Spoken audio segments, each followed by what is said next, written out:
Giving Up, Part 1. Maha Rahathun Wadi maga Osse, On the Trail of Arahat, by Most Venerable Rajagiri Aryañana Thero. Note by the Reverend Thero.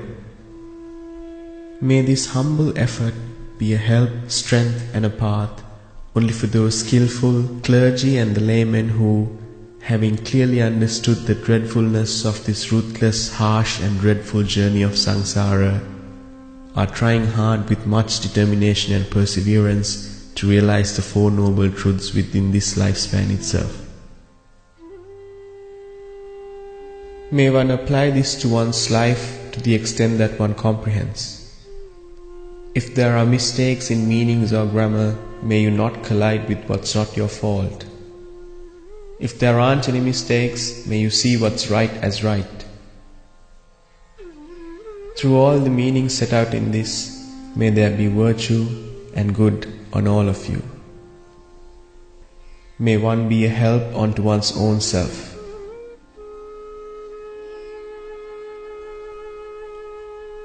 This work is dedicated to my revered mentor, Most Venerable Dodampahala Chandrasiri Mahanayaka Thero, and all venerable bhikkhus who were towers of strength behind me during this worthy cause.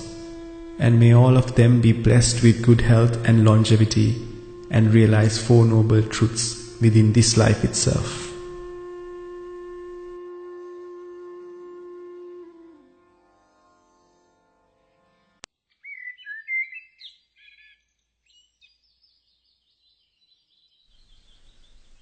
Obtain a kamatahan from the Lord Buddha. Giving Up, Chapter 1. In this very precious period of time when you have come to associate with Buddha's dispensation, we, lay Buddhist and Buddhist monks, mostly endeavor to shoulder the weight of and to protect the sasana, the Buddhist order. The fatigue you feel from depriving the daily sleep, your consistent participation in period chanting, delivery of sermons, almsgivings, maintenance of temple buildings, religious festivals, social services with its duties, etc., may be viewed by you as tiredness resulting from your effort to carry the weight of protecting and propagating the sasana. This, however, is a misconception.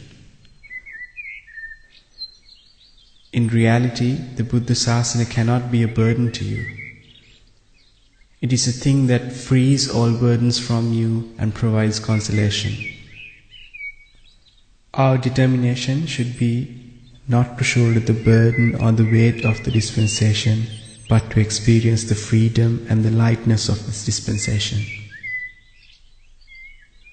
So if you feel any tiredness or weight while you are practicing the Buddhist principles, then it is an indication of incorrect practice.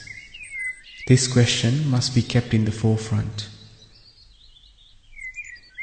You should be humble so as to think about the correct or the incorrect path. But if you are searching for pleasure, happiness and good health for your life, then definitely you will feel the heaviness and will feel tired, because you are searching for something that doesn't really exist. Why we should become Buddhist and Buddhist monks is to bear the ease and lightness of the Buddha's dispensation. When practicing this teaching, if we feel a weight or a tiredness, then we wouldn't need it. When monks and lay disciples perform material practices in a correct manner, when they honor the supramundane Lord Buddha in majestic fashion with material offerings, as a result of the merit of such practices and offerings, the four requisites of life will come flowing in. That is not a miracle. It is what you get in return in this very life itself, as a meritorious result of the trust and respect you offer to Lord Buddha, and as a result of the power of Lord Buddha. We can see this prosperity in the fortunate society very often. But when fortune flows in due to the result of merit, we get ourselves entangled. This prosperity and fortune flows in order for you to have more and more devotion to Lord Buddha, and thereby to move forward with trust and faith on the path of virtue, concentration and wisdom, Sila, Samadhi, Panya, that was taught by the Lord Buddha. Through this prosperity, trust is gained to show you that if this is done, then this is gained.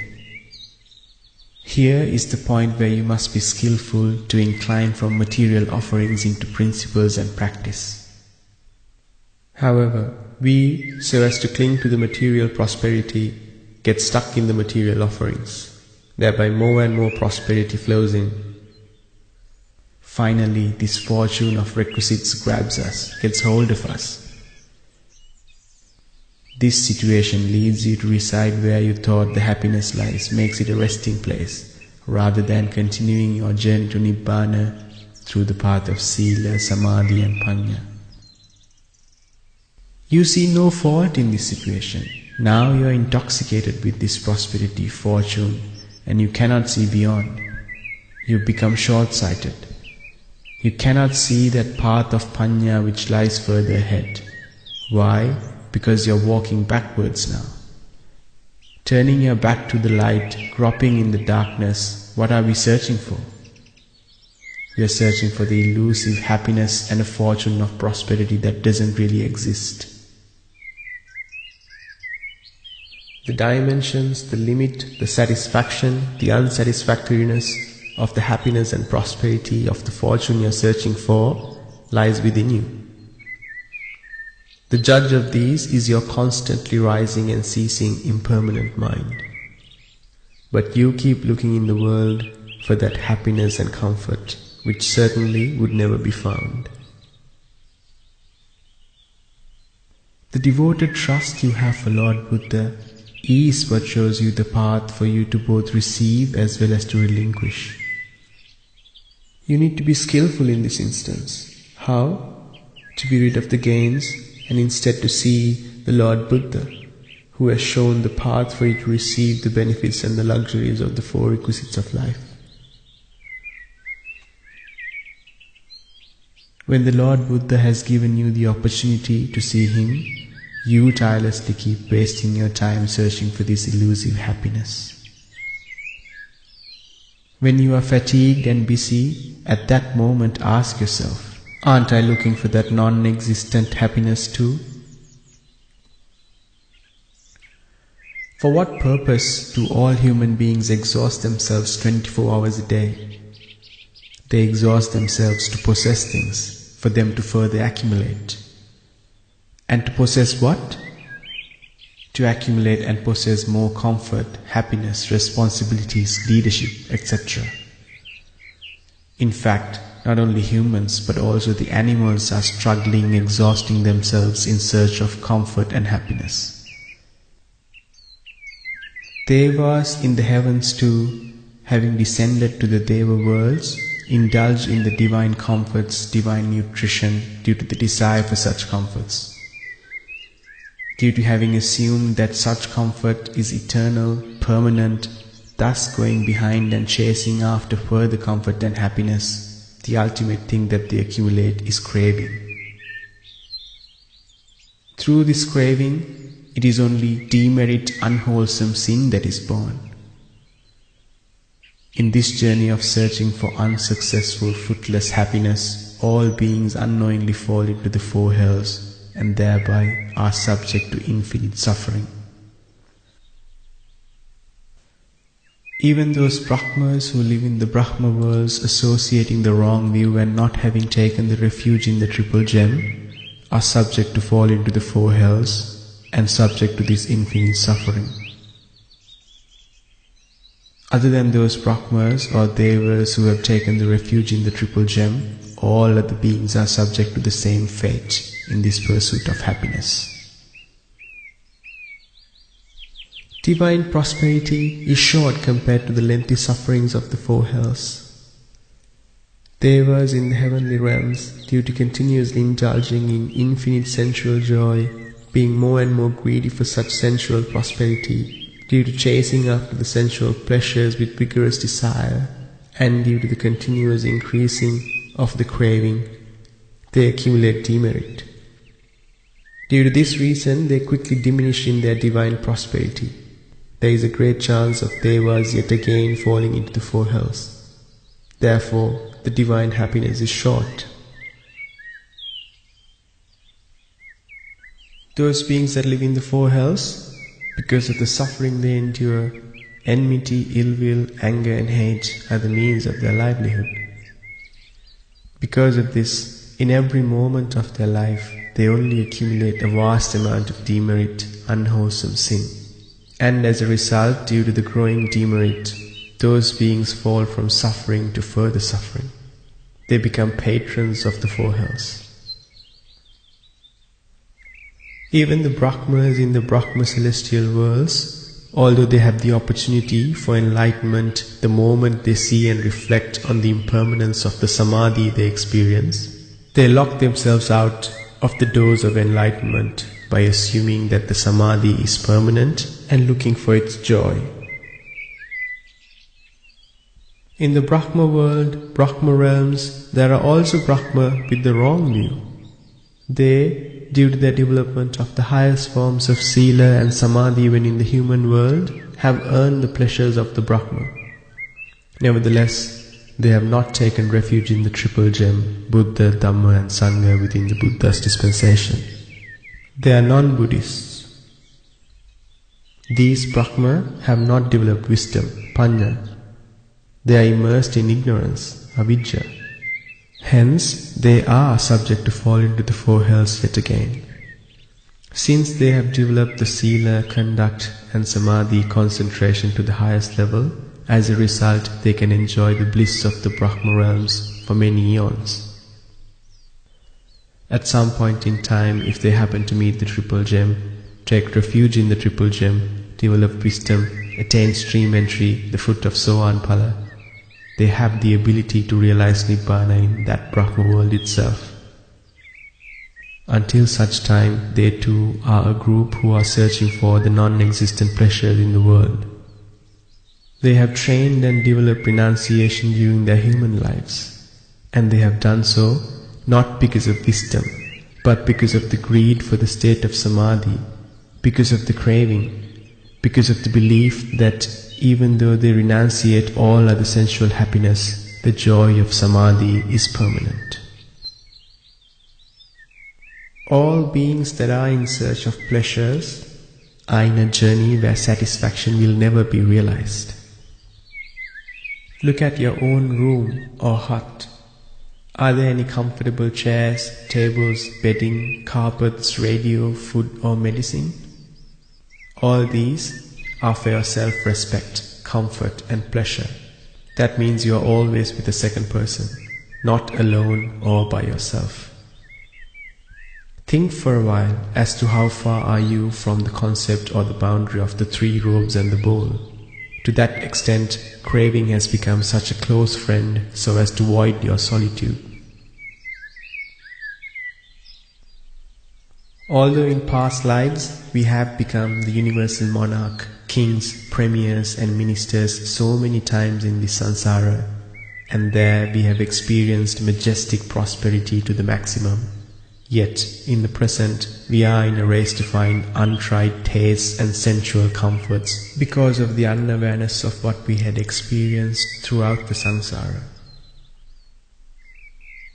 Throughout samsara, when you became the universal monarch, and also at the time of parting from that life of a universal monarch, you were never satisfied with that majestic comfort and prosperity. And because of that, colliding with craving, repeatedly you fell into the journey of finding prosperity and sensual comforts. Now you are traveling in that same path. And who dragged you into this path is none other than your own ignorant mind, your greedy mind, ungrateful mind, the indiscriminate mind, that mind of yours which rises and falls, which strays after sensual comforts. Because of this greed, the distance you have already journeyed and the distance you are destined to journey cannot be expressed in figures. Whoever you may be, aren't you striving for this comfort and prosperity? Isn't it because your mind commanded you to do so that you took this article to read? Is that mind still there now? That mind has ceased now. That mind doesn't belong to you, does it? Isn't it a stranger to you? But at some moment in the past, didn't you activate that mind thinking that it was permanent and belonged to you? Through that, didn't you acquire a wholesome, meritorious or an unwholesome, demeritorious state? Aren't both these states of mind taking you to further being, bhava? Therefore, each and every state of mind that is not seen as impermanent, anicca, journeys you in the samsara, doesn't it? At one particular juncture during your endeavor towards achieving Nibbana, the perception of the Lord Buddha will appear to you, and that is a definite. Having appeared, the Lord Buddha will give you a kamatahan for you to complete the rest of your journey to achieve the Nibbana. This is given by the Lord Buddha himself. The kamatahana given by the Lord Buddha is the one that tells you to see the present mind as impermanent. Since it emanates through a perception of the Lord Buddha, you will strongly feel it and comprehend it. And at the same time, you will see the mind through which you saw the Lord Buddha as impermanent. Both the physique and the kamatahana of the Lord Buddha would be seen as impermanent. And this is a definite thing bound to happen in the development of wisdom within you. Here, what you see as the perception of the Lord Buddha is the wisdom that develops within you. Here you will realize thoroughly that the wisdom and the Lord Buddha are not two separate things but one and the same. In fact, we don't usually think that the Lord Buddha and the wisdom is one and the same. However, in your journey towards achieving Nibbana, you will comprehend this truth.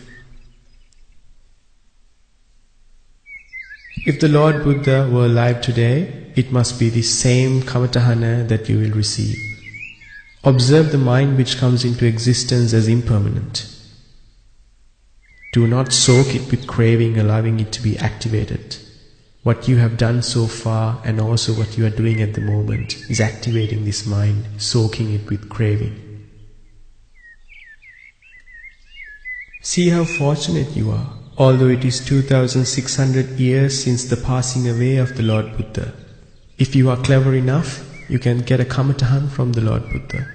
You can see the Lord Buddha, get protection from the Lord Buddha, console yourself from the same path of Dhamma as did the Lord Buddha. Even by offering 84,000 flowers, joss-sticks and requisites, what you see is only the prosperous, luxurious, divine and human perceptions. Those perceptions lead to more being, further existence.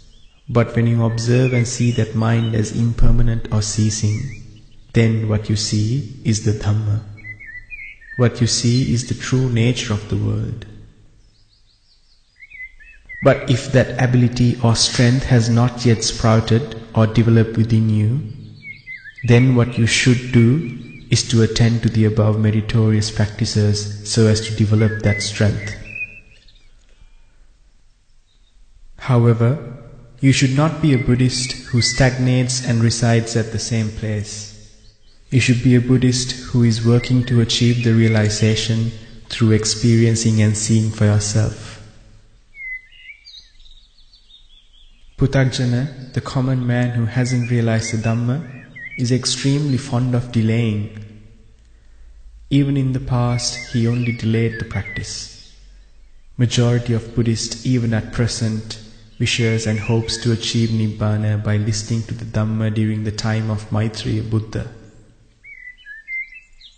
Whether you are a monk or a lay Buddhist, by wishing in this manner, what you see is not the Maitreya Buddha, but the ignorance. You are wishing for ignorance. But if you see that mind which commanded you to achieve Nibbana in the time of Maitreya Buddha by listening to the Dhamma of the Maitreya Buddha as an impermanent mind, a mind which has arisen and fallen, then what you really see is the Maitreya Buddha, the Dhamma to be preached by the Maitreya Buddha. See the miracle of Dhamma. Today, at this very moment, you can see and experience the Dhamma that is to be preached by Maitreya Buddha. But because of the ignorance you possess within you, you are trying to journey multi-eons further in this samsara, enduring suffering. See how much beings are deceived by ignorance? When the opportunity exists at this very moment to see the Maitreya Buddha and the Dhamma to be preached by the Maitreya Buddha, our mind, which is greedy for existence, is dragging us to further suffering. By saying it is leading us to show Maitreya Buddha, it shows us the ignorance. Be skillful to always see the arising mind as impermanent. Be clever to see that the mind is not something that belongs to you. Be clever to see the mind as a stranger to you. See the mind as your friend who gives you the suffering. When you see the mind in this manner, what grows within you is Satara Satipatthana, the 4 stations of mindfulness. What you comprehend, understand is the Panchupadanaskandha, the 5 clinging aggregates. Paticca Samuppada, the dependent origination. Saptabojjhanga Dharma, the 7 factors of enlightenment. You don't need to go searching for them, no need to learn them. When you see a rising mind as impermanent, the above facts will grow effortlessly within you. You will come to realize them. The one who does not see the impermanent nature of the mind goes behind meditation classes or discourses in search of the above facts. But what he searches for is something that is there within him. Leave all these searches behind. Search for and see only this impermanent mind which activates this physical body formed by the mighty 4 great elements and tends towards a corpse. In that manner, what you search for and see is the true Dhamma here and now. If you want to go to Kataragama, what you should do is to go to the bus stop, get on the bus to Kataragama and buy a ticket. Then the bus will take you to Kataragama. On your journey to Kataragama, if you observe the surroundings passing by, you will notice the Kalutara Bodhiya, the Gaul harbour, the salt pan of Hambantota and the great pagoda of Tissa Maharamaya. However, without getting on the bus, if you endeavour to get to know the details and information and find out the descriptions of all of the above from the people at the bus stop or from a road map, you would miss the bus and would be deserted. In this same way, keep observing your mind. Then you will see the 4-fold mindfulness, the Panchupadanaskandha, the Paticca Samuppada and the Saptabojjhanga Dharma. We'll realize them, comprehend them. You should not go for tuition searching for them. Look at the mind. Mind is that which is impermanent. The world, the beauty, the ugliness, the comfort, the sorrow, the loving kindness, the anger, the existence or being, the extinction. In short, the mind is the creator of the whole world. The mind means a heap of sorrow. Yet he is your best friend. He is the pet who utters consoling words to you. He is the deceiver who covers the right path and shows you the wrong one. Also, he is your savior. Therefore, discern the mind by comprehension. Make the mind your best friend. The way in which you can do that is by relinquishing the mind. When you relinquish the mind, then you would escape from the world as well. Because sorrow knows that comfort is impermanent, sorrow would hang around comfort. What comfort knows and sorrow knows is not known by you, because both comfort and sorrow is the creation of a mind which does not belong to you, which is a stranger to you. You don't know the mind. You don't investigate the mind. But every day you go in front of the mirror and inspect your hair, beard, eyes, ears, tongue, teeth, face, pimples and skin. If necessary, you will take vitamins, apply creams. You examine yourself, beautify yourself, but you fail to examine the mind. The mind of yours which searches for comfort and beauty, examine that mind with the mirror of wisdom. What you would see is not you, but only a great force of energy.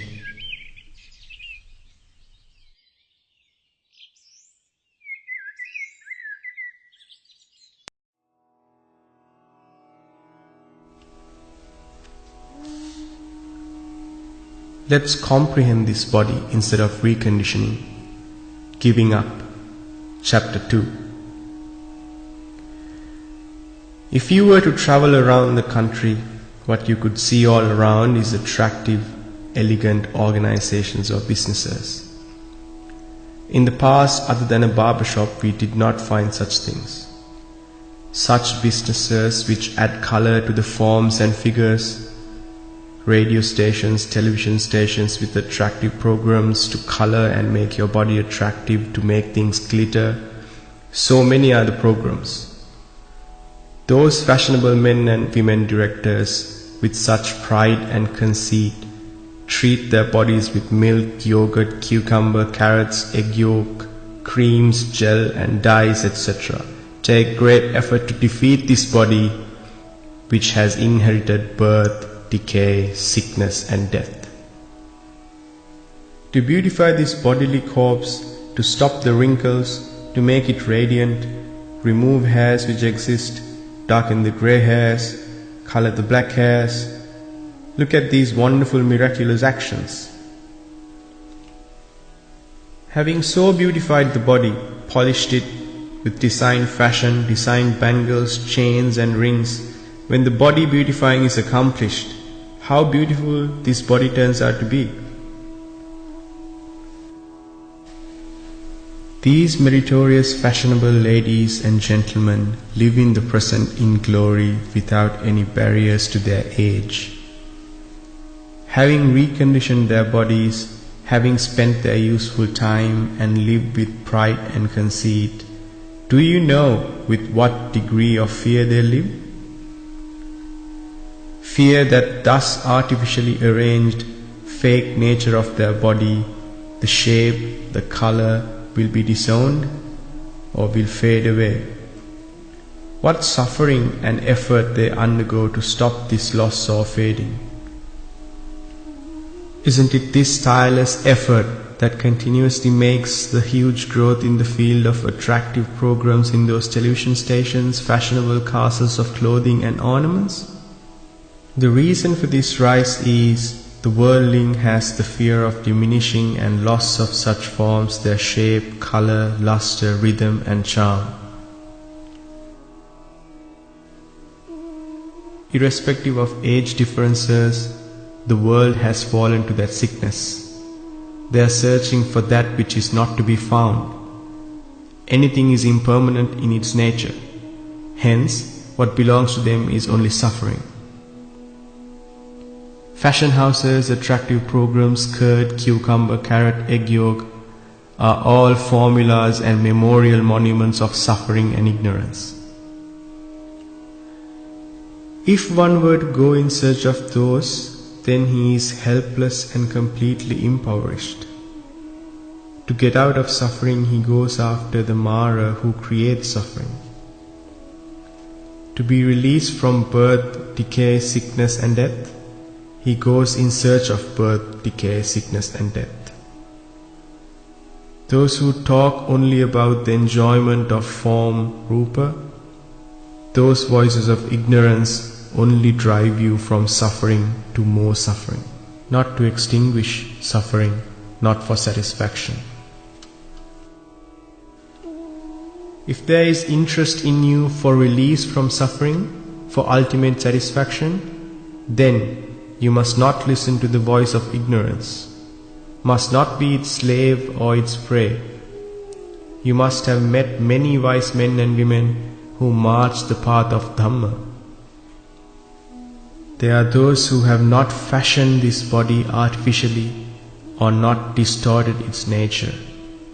Clad in white, well restrained and pleasant, they live among the society with a calm nature. When you see them, one may imagine that it must be so in the heavenly worlds amongst the gods and goddesses. They are that pleasant and attractive. Their beauty and attraction is the meditation on the virtues of the Buddha, metta meditation, path of dana and sila. Form means death, form means disease, and form means birth. Fashioning, beautifying or designing such a thing is just the same as fashioning, beautifying or designing death, birth and disease. See how inefficient or unclever we are? In fact, there is nothing to be surprised.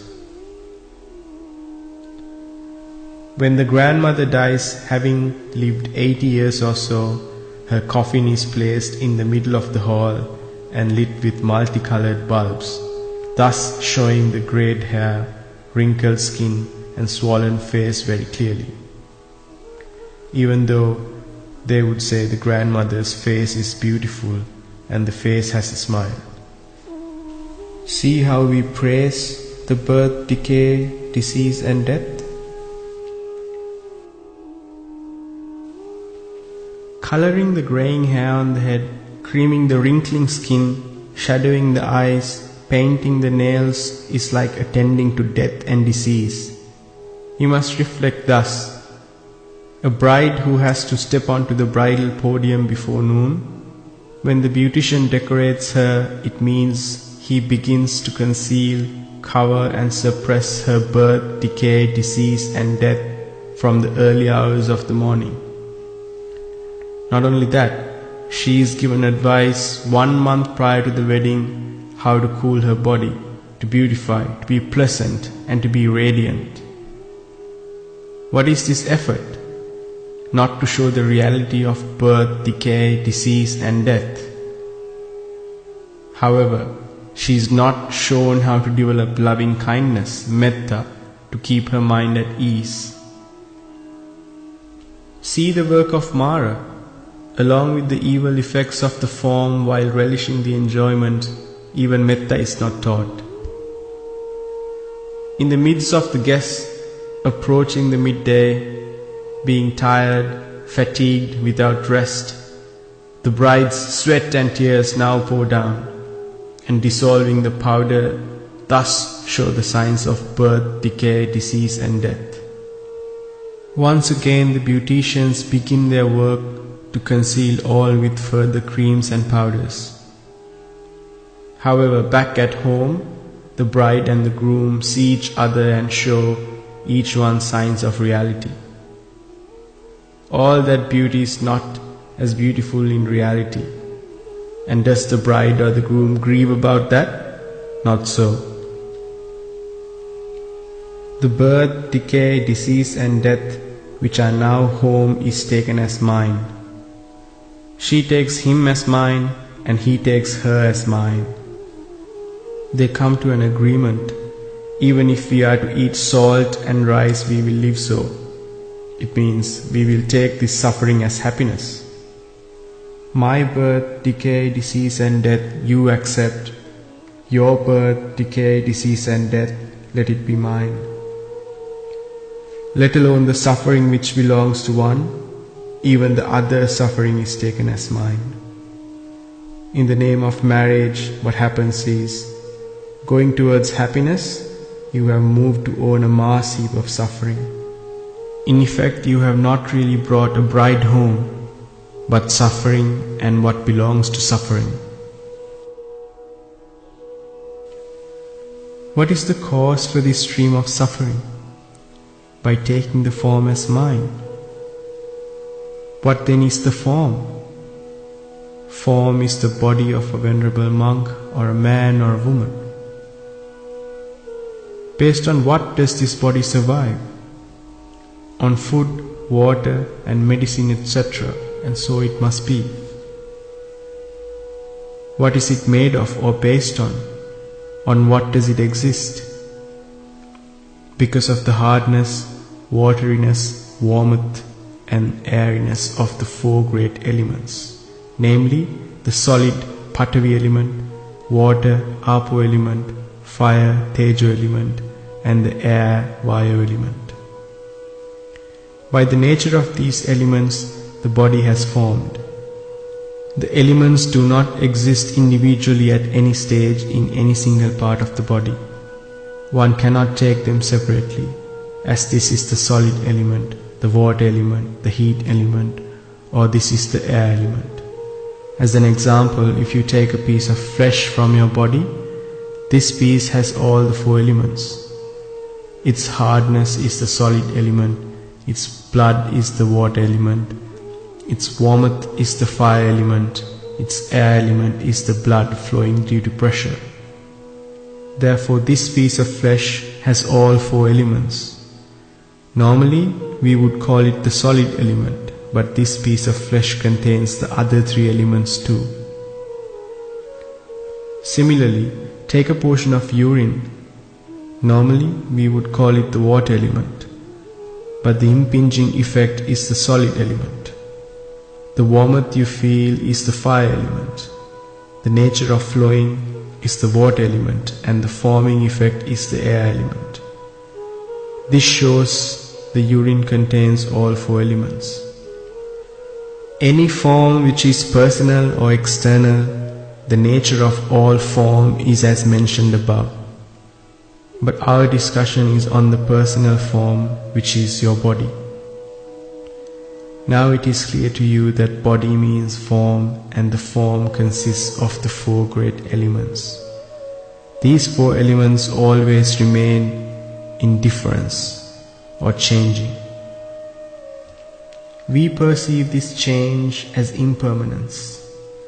Birth, decay, disease and death are the symbols of change or impermanence. The world's fastest process is the impermanent nature of form. However, much the world has progressed technologically. Even to think of taking a photograph of the speed of change in the form is foolish. Why? Because the velocity of change in the form is such that it cannot be perceived by this fleshly eye. Only through the eye of wisdom, Panya, can one perceive this. If one sees the velocity of change through the eye of wisdom, then he sees that his own body changing at the same speed. Through comprehension, he gets disgusted and then he gets freed from form, Rupa. A monk who has comprehended impermanence of the body, form through the eye of wisdom, in a moment's reflection of impermanence could make a huge rock to a microscopic nature and view it as air element which floats in the air. He could view this rock as a smoke floating away due to the velocity of the speed of impermanence. The one who sees this velocity of impermanence without a semblance of doubt will be freed from the desire for form. When the four great elements are undergoing change in the above manner, a subtle space element forms among those elements that are interrelated. This space element can only be seen through the eye of wisdom. This fleshly eye cannot see the space element.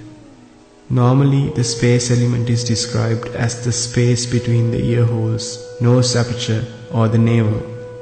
But this is just a primary understanding of the space element. The real rising and falling of the space element is created when the velocity of the rise and fall of the four elements are seen.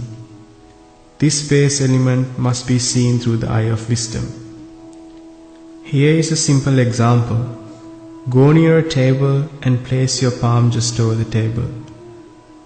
Then straighten one finger and make this finger touch the table and lift it. Continuously touch and lift it. Now increase the speed of this movement rapidly and you will recognize the finger is touching the table, but you don't recognize that it does not touch the table. This is due to the speed of the movement. The space element is similar to that. Due to the velocity of the four great elements rising and falling, the fleshly eye cannot conceive the space element. Now the formation of the space element due to the velocity of the four elements of solid, water, air and fire will be clear. If so, by taking this body as mine, belonging to me, then having beautified and fashioned it, to whom does this body really belong? Is it to you? No, it belongs to nature. How do we declare that this body belongs to nature? Because it is a part of nature and formed by the four great elements of solid, water, air and fire that form nature.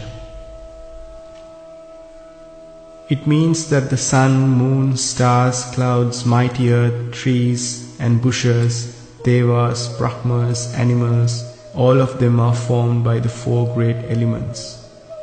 Now do you comprehend that nature is made of the four elements? The real ownership of nature is the impermanence. Nature means transience. Now prove it yourself that your ownership of your body belongs to nature. Begin to think in this manner. This monk would pass away, and when he passes away, the people who served him would cremate his body. They would burn it.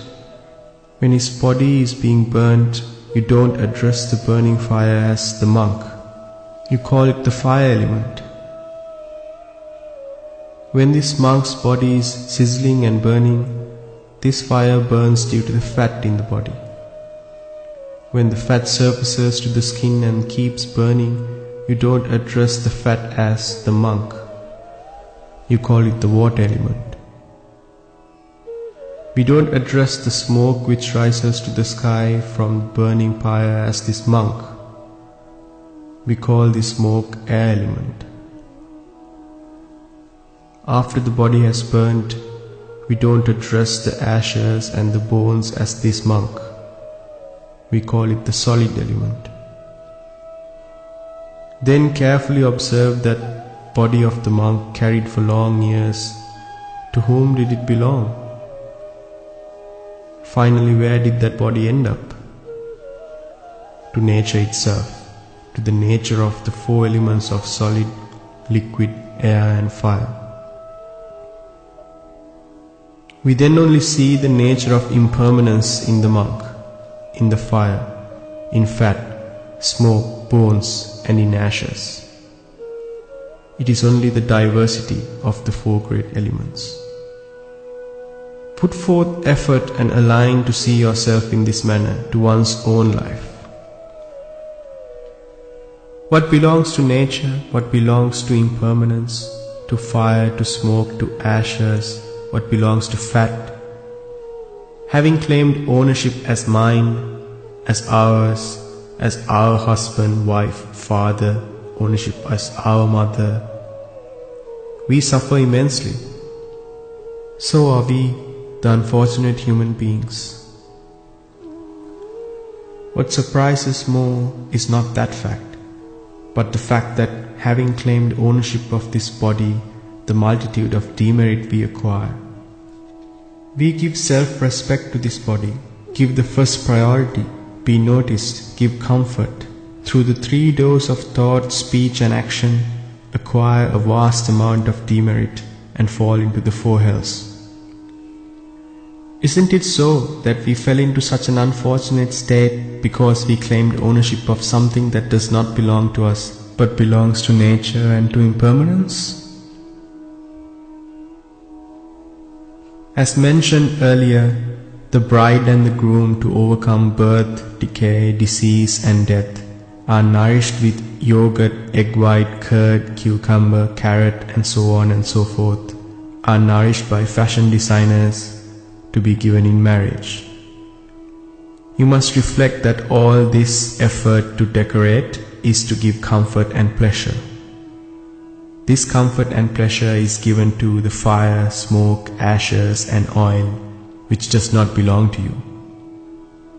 Therefore, you must be wise and clever that, by inclining towards caring for the body and protecting this body, no demerit is caused. Why do you claim ownership to that body which belongs to fire, smoke, ashes and oil, and lead to the state of suffering and the way to hells? Constantly reflect the above nature of things and set forth effort to comprehend and understand. Now you can see, having claimed as mine, you nourish, wash the face, bathe, cleanse, medicate, and bestow leadership, ministership, president, high priest, etc. to nothing but that which belongs to fire, smoke, ashes and oil. If so, then what you saw as your eyes, ears, nose, tongue, hairs, nails, teeth, skin and flesh, and then as fire, smoke, ashes and oil, are different states of the elements changing. It's their impermanent nature, and this nature of impermanence does not end here. The fire, smoke, ashes and oil also go through the same nature of new birth, decay, disease and death. Why so? Because they too are forms of the four great elements. Just the same way your body will turn into fire, smoke, ashes and oil, similarly the fire as the fiery nature, smoke as the smoky nature, ashes as the ashy nature, and oil as the oily nature do not remain. Due to the impermanent nature of form, they too change.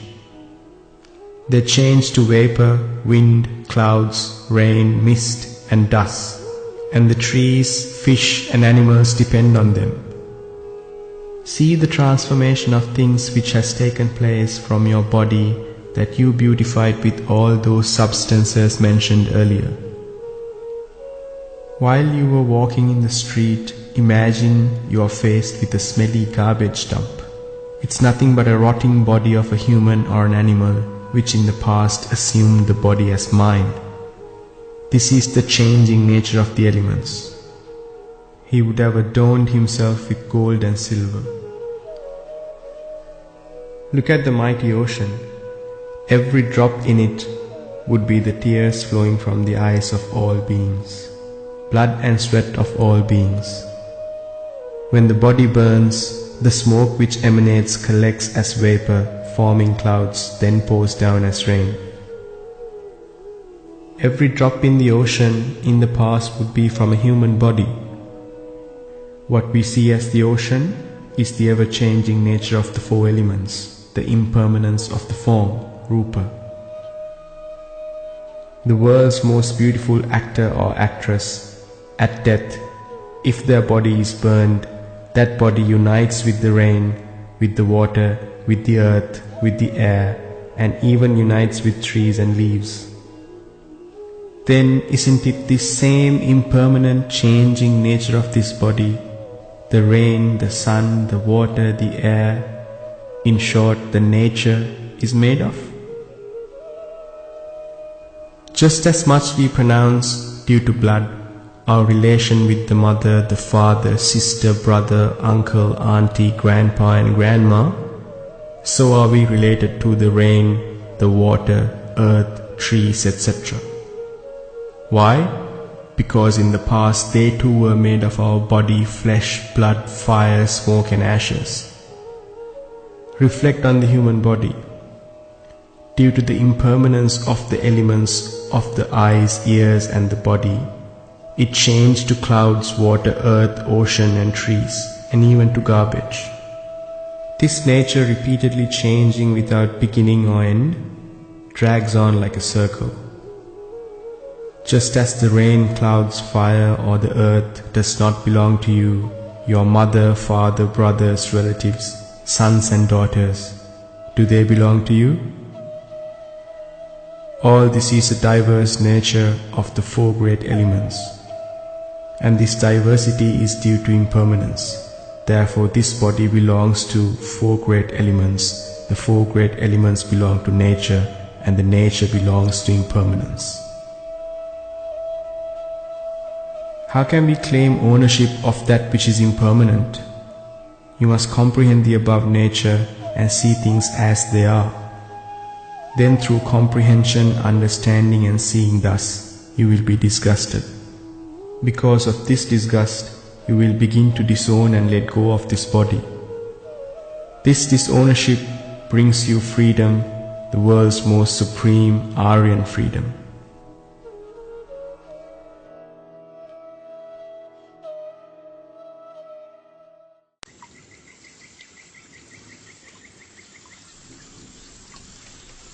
Is it worth to push this body if the mind cannot be stopped? Giving up, Chapter 3. Lord Buddha has declared to the world that not knowing of four things is the ignorance of the human being. These four things are the suffering, the arising of suffering, cessation of suffering, and the path leading to the cessation of suffering. Due to the ignorance of these four noble truths, the beings are subject to birth, decay, disease and death, and they strive relentlessly to maintain this body in a healthy state. You must have seen men and women running around every playing field, bodybuilding gymnasiums, walking paths, on the roadways and even on the grassy fields. For what purpose is this? This is to avoid birth, decay, disease and death. Fastest runner in this world is the cheetah. These animals die in their tender age, young age and their middle age. They too meet the birth, decay, disease and death. The animal that exercises the most in this world is the monkey, jumping all day long from one branch to another, thus exercising he exists. These monkeys too die at a tender age, young age and in the middle age. They too face birth, decay, disease and death.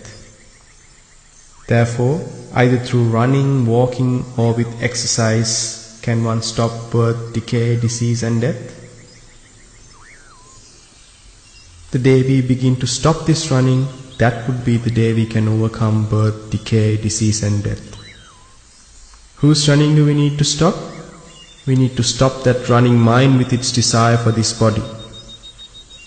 The mind with its holding, upadana, when stopped, is the point where the suffering ends. What is it that hides in this running and exercising?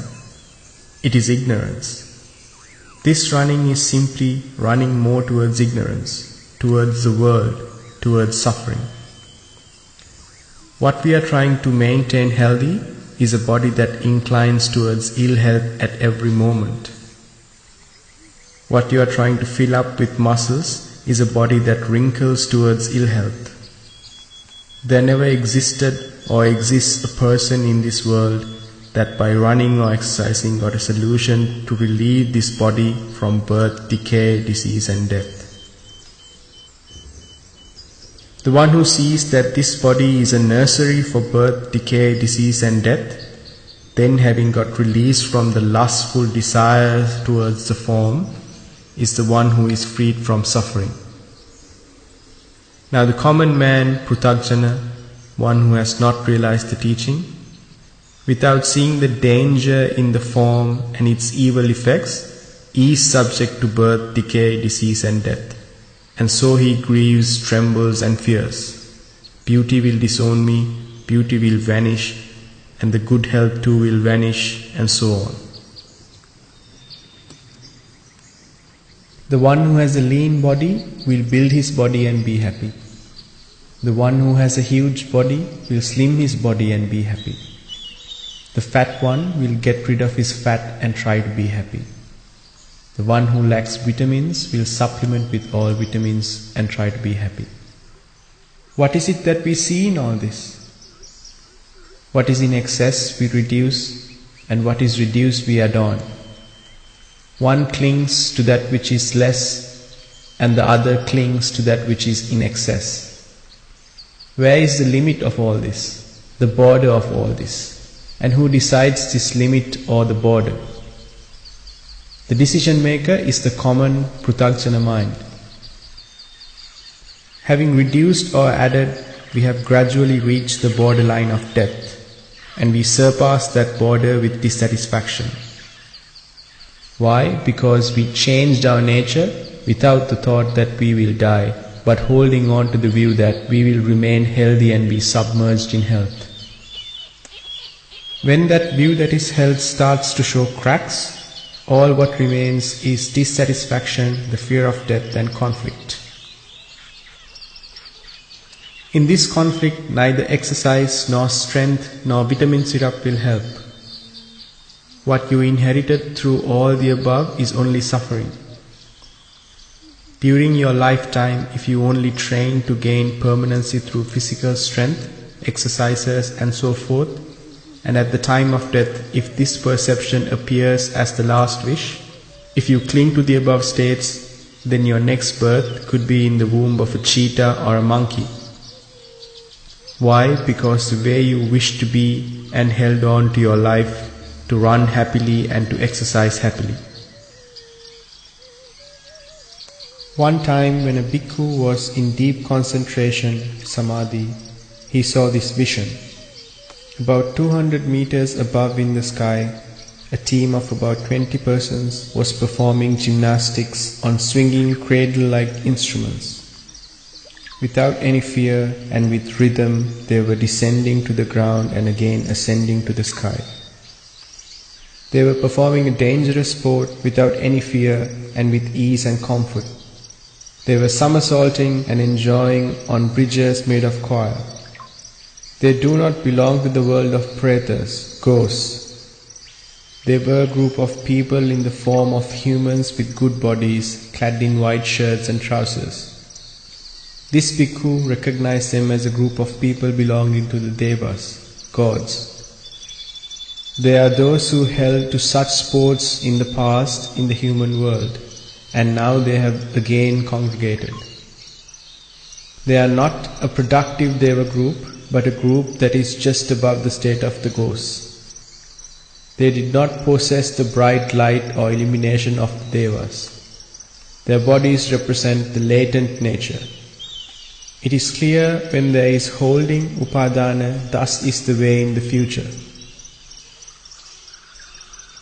This is said by the bhikkhu to analyze the doctrine of dependent origination. You may run, exercise, but make sure that you indulge in them without the influence of the notion or the view of permanency towards my body, my strength, my health, my beauty, my personality and my shape, and with the full understanding that all above cannot be won over or kept within you. However, it is not easy to do. The Mara's mind you carry turns you around towards the direction of permanency. Due to the rock-hard existence of wrong view in the past, you even suffer to bring happiness to this body. Those naked ascetics, having rejected comfortable seats while walking on thorny land and sleeping on them, gave much pain to the body. Why was this? They went in search of happiness. Thus they exhaust their past karma. When you compare those runners and those who do rigorous exercises in the present times, one might tend to think that this is a shade of the naked ascetics in the past. Why? Because they too run and exercise in search of happiness in the future. With whatever perception you hold, viewing this decaying body as permanent, through that you will only reap suffering. With whatever effort you take to beautify these muscles, when you catch a common cold or fever or any such illness, in the absence of a week's exercises, the body once again becomes like jelly. The shape too changes. However much you may run and exercise, thus keeping this body healthy, when you have to attend a wedding or some functions with lavish parties or during the festive season, we once again see our sugar, starch and fat levels increased. In whatever direction you try to suppress birth, decay, disease and death, it's like the rubber ball kept underwater. It surfaces as soon as the pressure is released. Those doctors who treat them, those trainers who train them, will give advice on medical aspects and advice on physical exercises. They give such advice while they themselves are subject to the same nature. They too have not escaped from that nature. When they are sick, they too need to visit another doctor for treatment. But the greatest physician who declared the treatment for this sickness is Lord Buddha. Before declaring the treatment to others, he himself got released from birth, decay, disease and sickness. Lord Buddha permitted his disciples to be contented with the maximum subsistence of 2 meals per day, along with 3 robes and the bowl. An often declared noble advice from his sacred mouth is that 1 meal a day gives an incredible lightness to the body. You must guard your tongue, be quenched from the desire for taste. Dwell on the impurities of food. Then without any effort, your body will gain a certain degree of health, will get pleasant, will shape well. And so if you give up the greed for taste, to a certain extent it will pave the way to good health. You will experience the comfort of lightness in giving up. The one who is wise should not strive to spend a long lifespan, but as soon as possible try to escape from birth, decay, disease and death, to be released from further birth. If one cannot achieve that purpose, at least make all effort to shorten the cycle of rebirth. Whichever one you achieve, within you make a resolve to overcome the ignorance that there is permanent good health, permanent beauty, or permanent form. However, some even declare that though we exercise or work our bodies, we do so with the reflection on impermanence. Yet this too is a dark Dhamma of the Mara. It is similar to wishing and believing that the joy and happiness in the human and the Deva worlds come to conclusion in Nibbana. This is not possible since they are 2 different natures. Deva world and human world means holding to things. Nibbana means relinquishment. So at the end of holding, one cannot expect relinquishment. This would be a wrong belief which would not be fulfilled. In this cycle of birth, samsara, we walk this journey for many multitudes of eons because we believed and held to such wrong views.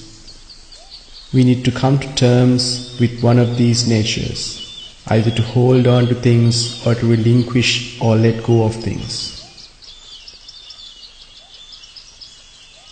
The Puthajjana or common man holds or clings to things they like with an incredible appetite for greed. What is the first thing that the human being holds in life? That is the womb of his mother. The first moment when life takes place in the mother's womb as a tiny baby, he clings tightly to the womb of the mother as mine.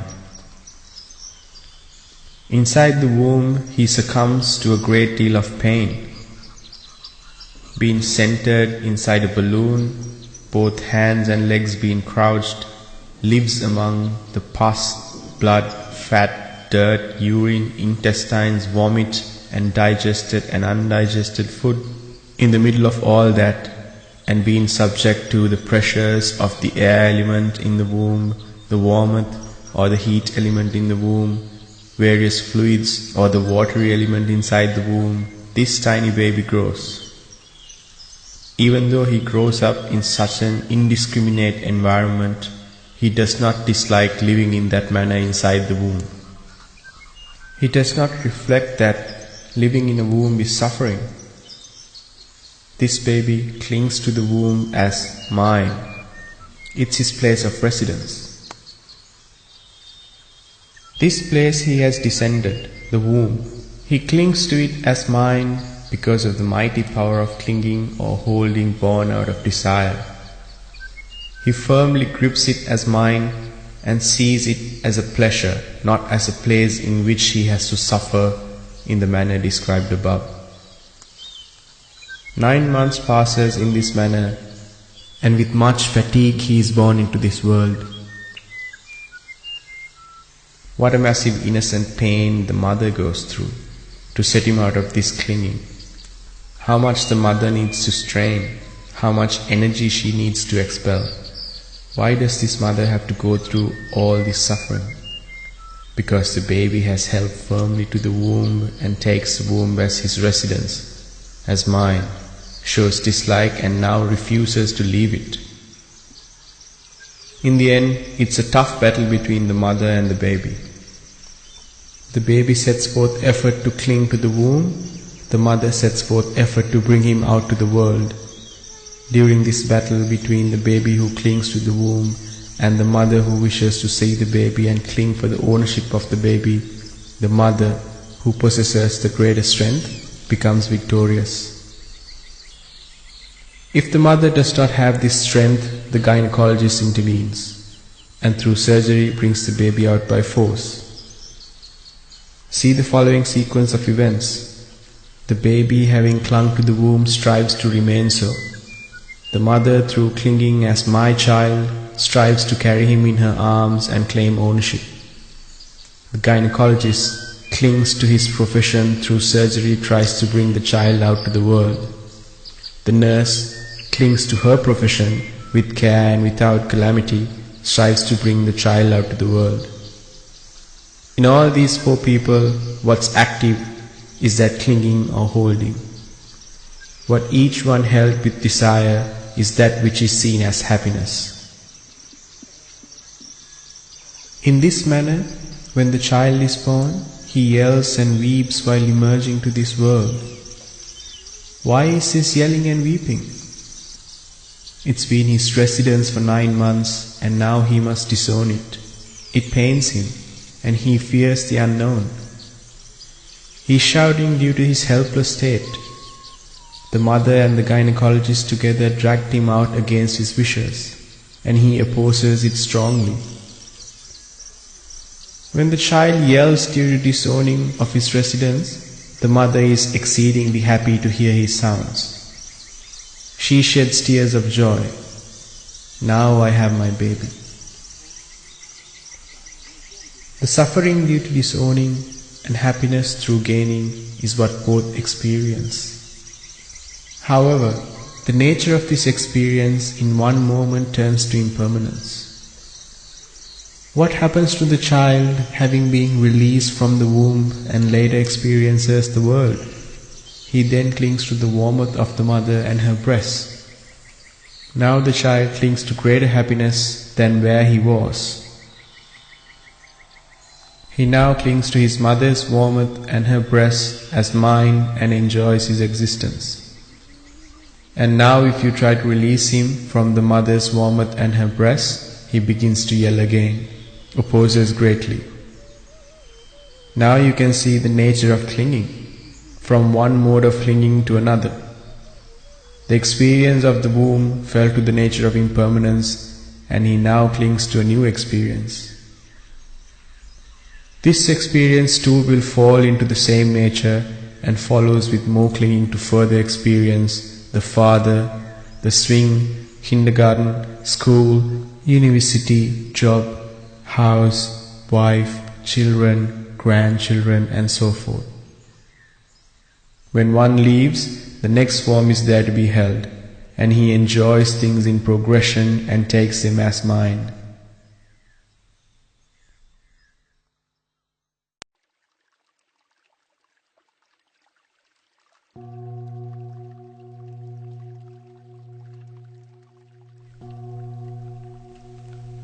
Be the war warrior without salutation and gun. Giving up. Chapter 4. In the present, even if you were to live in a luxurious house with brand new furniture, very silky bed linen, wearing smooth dresses and having used vehicles worth millions of rupees, and wore gold and silver to make this body shine.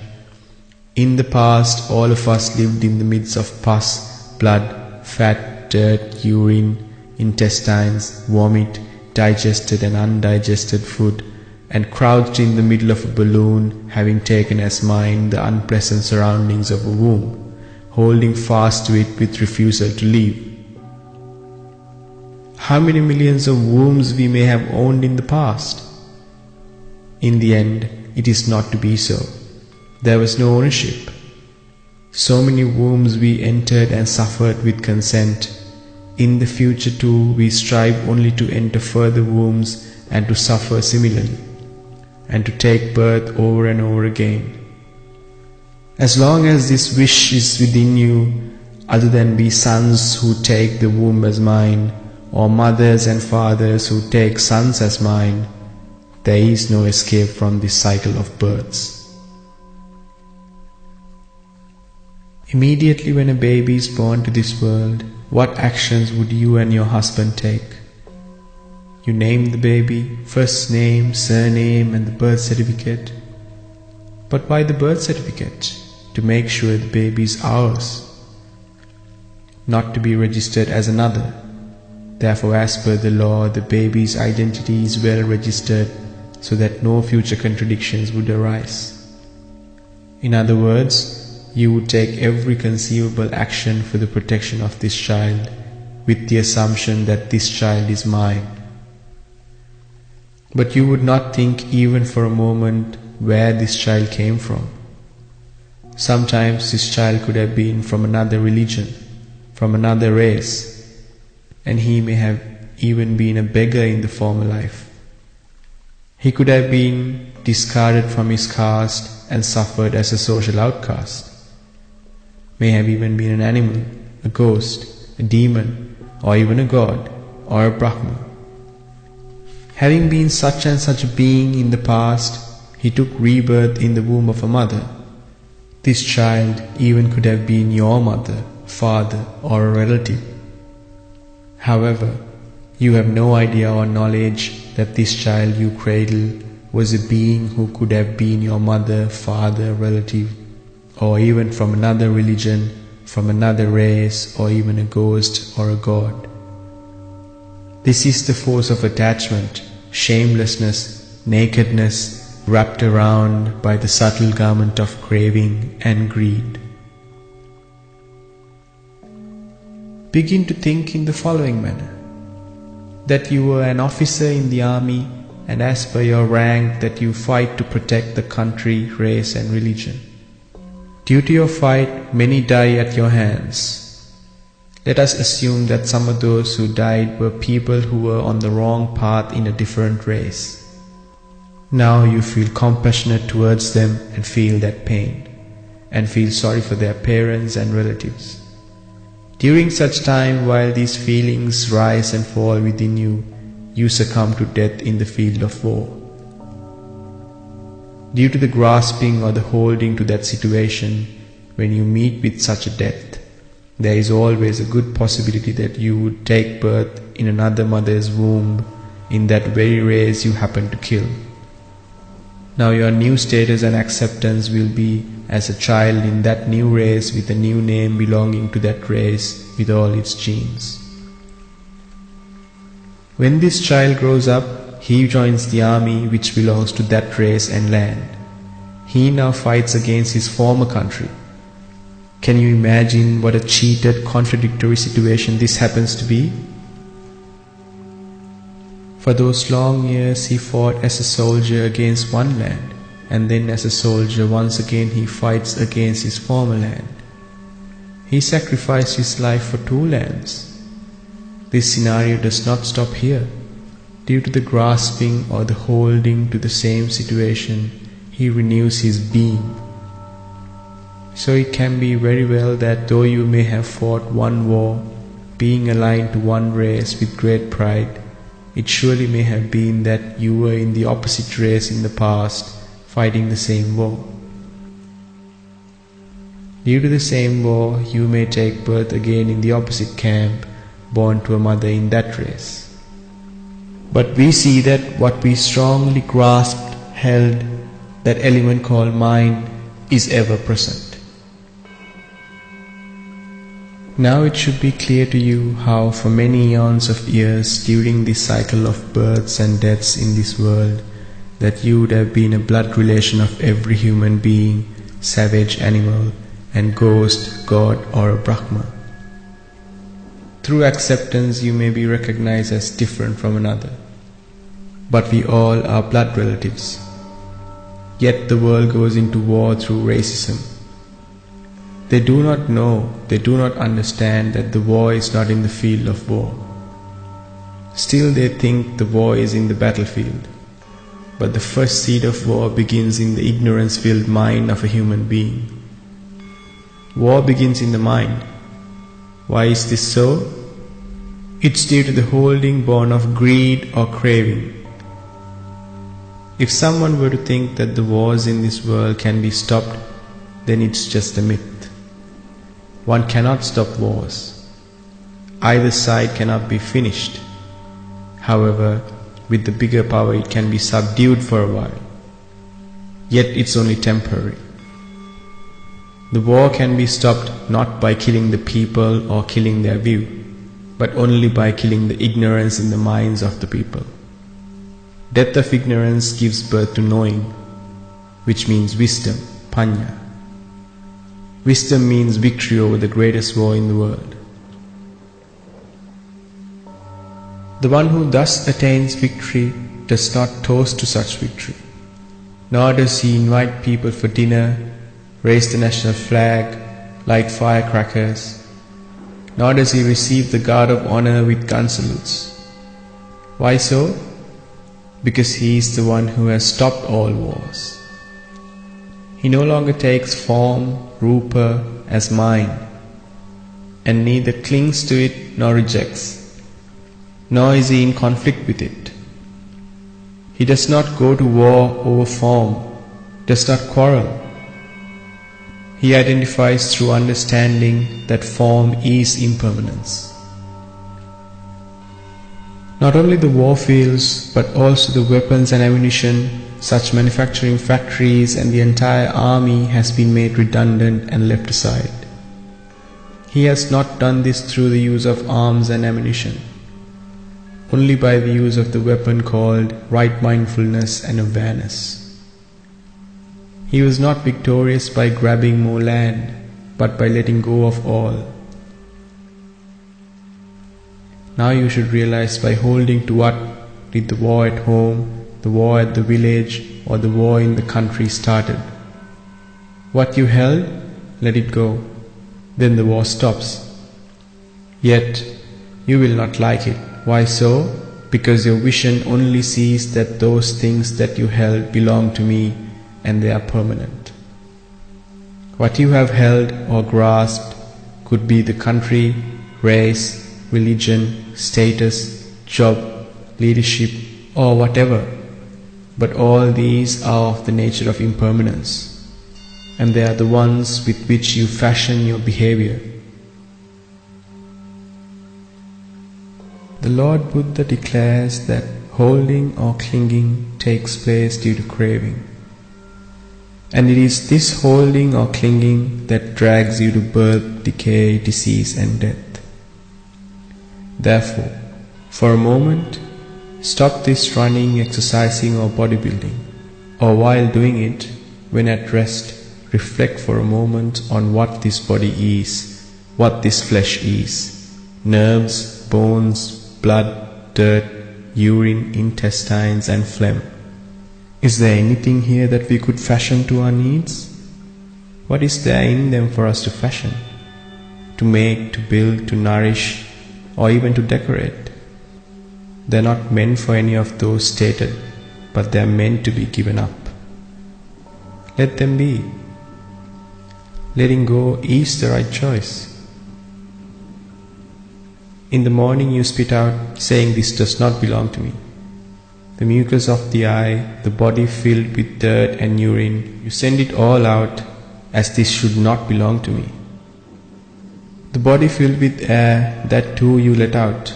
You wipe off the sweat in the body as that too does not belong to you. In the exact manner the ignorance-filled mind, which tells you that in this body there is a being, a person, and that you must make this being or person be in good health, the muscles must be well built and so forth, must be set aside by saying that too does not belong to me. Release the view that in me is me, in me is a self or a soul. Aren't you ashamed, disgusted or loathsome to take a corpse, a dead body and a ghost in a past life, barbarous animal in a past life, as mine? To identify it as mine, isn't it shameful? If you still do not feel shameful, then you must keep rereading. You are reading about how to be freed from your body, the way to Nibbana, and complete freedom from all. Having thought of this, without being satisfied, observe that satisfaction too is impermanent. The mind that continuously rises and falls, and having seen its impermanence, inclines to the path of Nibbana. Observe the nature of your body carefully. Have you seen a beautiful cock decorated with multicolored feathers? Observe that he has form which is pretty to look at. You must have seen that this same animal, having taken to the butcher, all feathers removed, cleaned up, hangs on an iron hook, or is now in a freezer to be sold. Now what remains in this cock is only the skin and not those beautiful feathers. Now observe your own body. In your mind, genuinely observe the nakedness as if you were looking through a mirror. Is there truly a difference between that cock which hangs in the butcher's shop and your body? Your body is similar to the skinned animal. Put to shame that mind filled with conceit. Make the mind uneasy. Crush the conceit.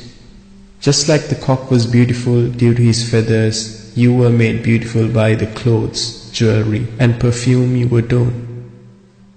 The body of the cock is externally made beautiful. You are kept further away from the truth, blinded by ignorance. The marketplace is where ignorance is sold. Merchants in the marketplace, having packed ignorance in bottles, boxes and packets, having beautifully labeled them, advertised on television, on billboards and with electrical decorations, go on to sell them. These people's job is to work day and night inside factories and farms to earn money through the sale of ignorance. On one side they manufacture ignorance, and on the other side they pay money to buy the ignorance. According to the society's ability or inability, the manufacturing and the sales qualitative nature goes up or down. Increase and development of the world's commodity and service sectors mean the development, progress and advancement of ignorance. It is the increase of manufacture and sale of ignorance. Now you leisurely think whether you too are a servant of ignorance. These fortunate people, instead of the wasted time and effort on keeping this body healthy, running and exercising, divert that time and effort to understand the nature of your body. This mind which do not belong to you and is always foreign to you, bring it under your control. Develop mindfulness and awareness. The mind that tells you to run and exercise, let it go. Then you will have let go of running and exercising. Restrain the tongue and be healthy, thus gain a healthy body. Observe the ignorance in that. It is not to show the world a healthy body, but to use it to be released from this journey of samsara. Make your body a vehicle to get close to the door of release, Nibbana. Make the way that you are not a cheetah which runs a fast lap, a monkey which exercises a lot, nor be born a ghost which does gymnastics in the air, having clung to exercises in the past.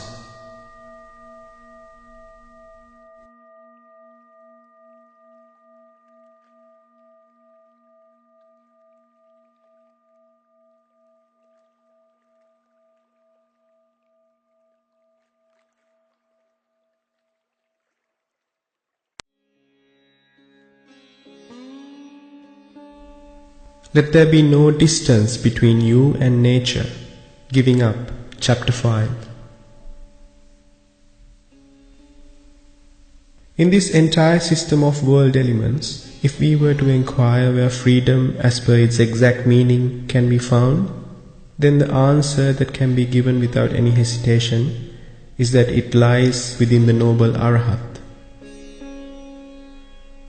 A venerable Arahat is the perfect image of total freedom. His mind is equated to a pure white cloth. Not even the tiniest needle point of dirt can be found in it. While the venerable Arahat lives in the present, he draws pictures on this white cloth and they get erased at the same moment. He draws again and they get erased again. A venerable Arahat does not accumulate or bundle together those pictures. It's an undefiled paint he uses to draw those pictures. There is no thickness, roughness, attachment, collision, or equanimity in that paint. It is a burnt out or serene paint. Hence his white cloth-like mind, which constantly rises and ceases, is always pure. That mind which does not see a being or a person, having always perceived impermanence, draws pictures that get erased off. Therefore, his life is always light, simple, clear, and open. He is a mirror image of freedom. Those monks and laymen who are in search of Nibbana are in search of freedom of that nature.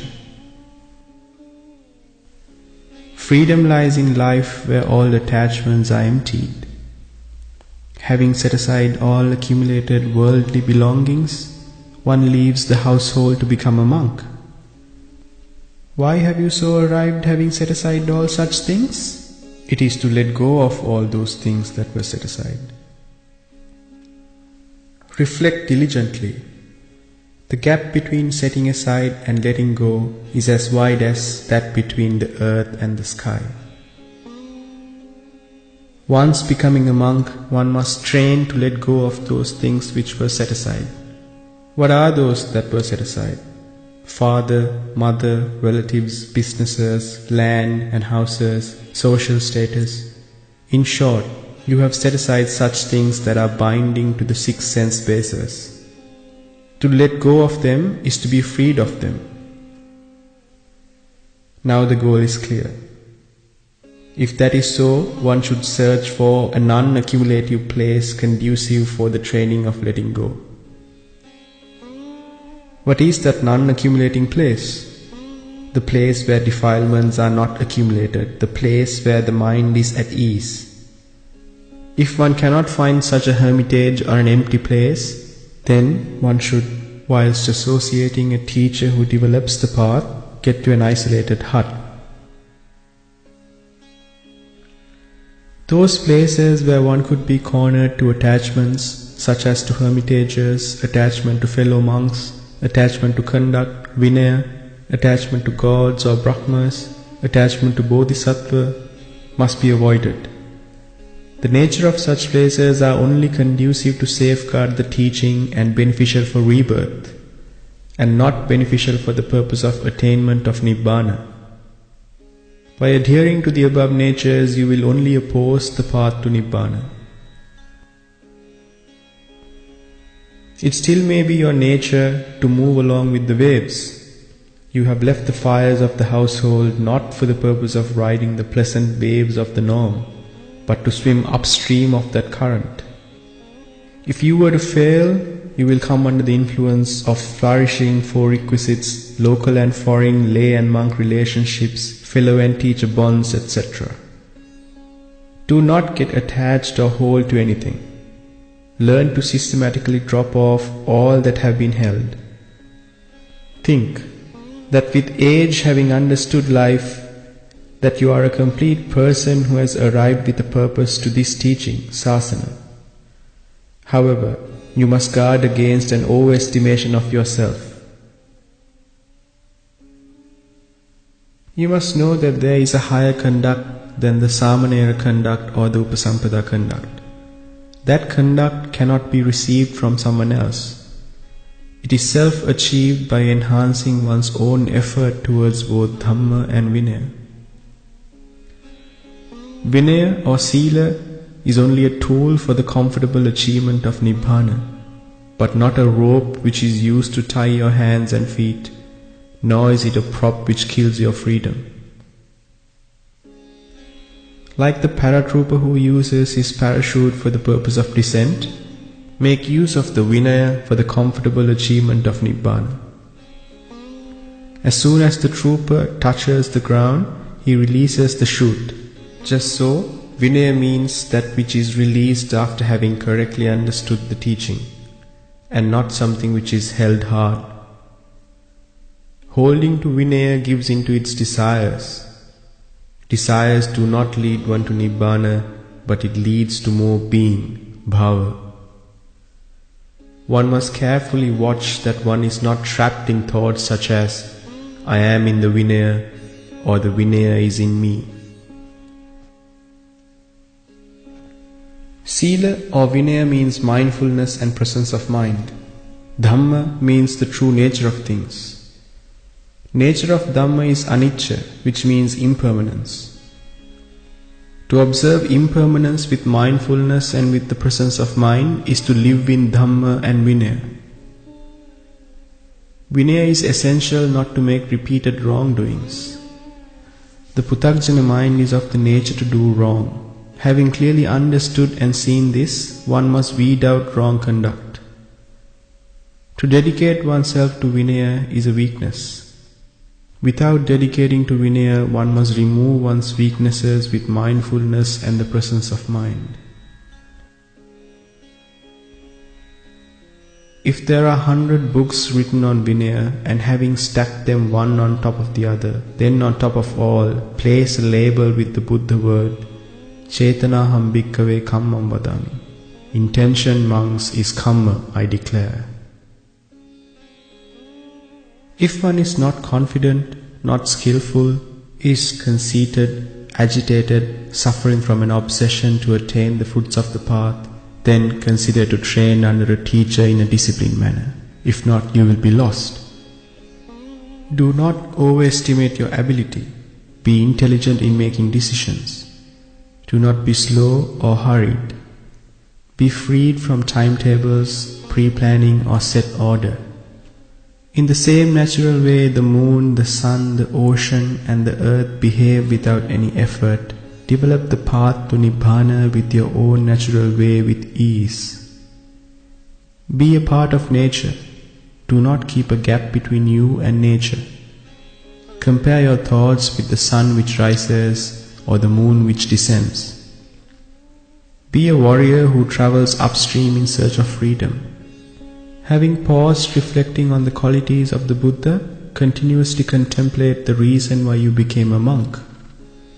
Every moment you contemplate in such a manner, you see the Lord Buddha through your own experience.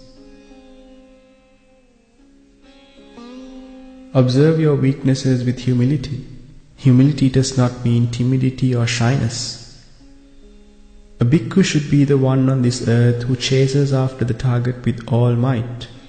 There is no clever person in the three worlds who could surpass him. Like the lonely elephant who has taken refuge in the mighty jungle, he himself must search for the freedom he seeks. In this journey, he does not notice the night, the day, the rain, the cold, or the hunger. None so has control over him. Like the warrior on this earth, he chases after the defilements of Mara.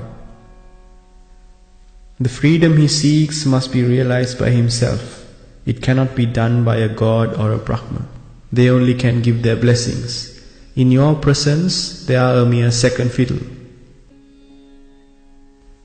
Having made this universe tiny and placing it on both your hands, you be the sage, the person who departs this world. This is only possible if you succeed in taking the serious decision in that either death or relinquishment.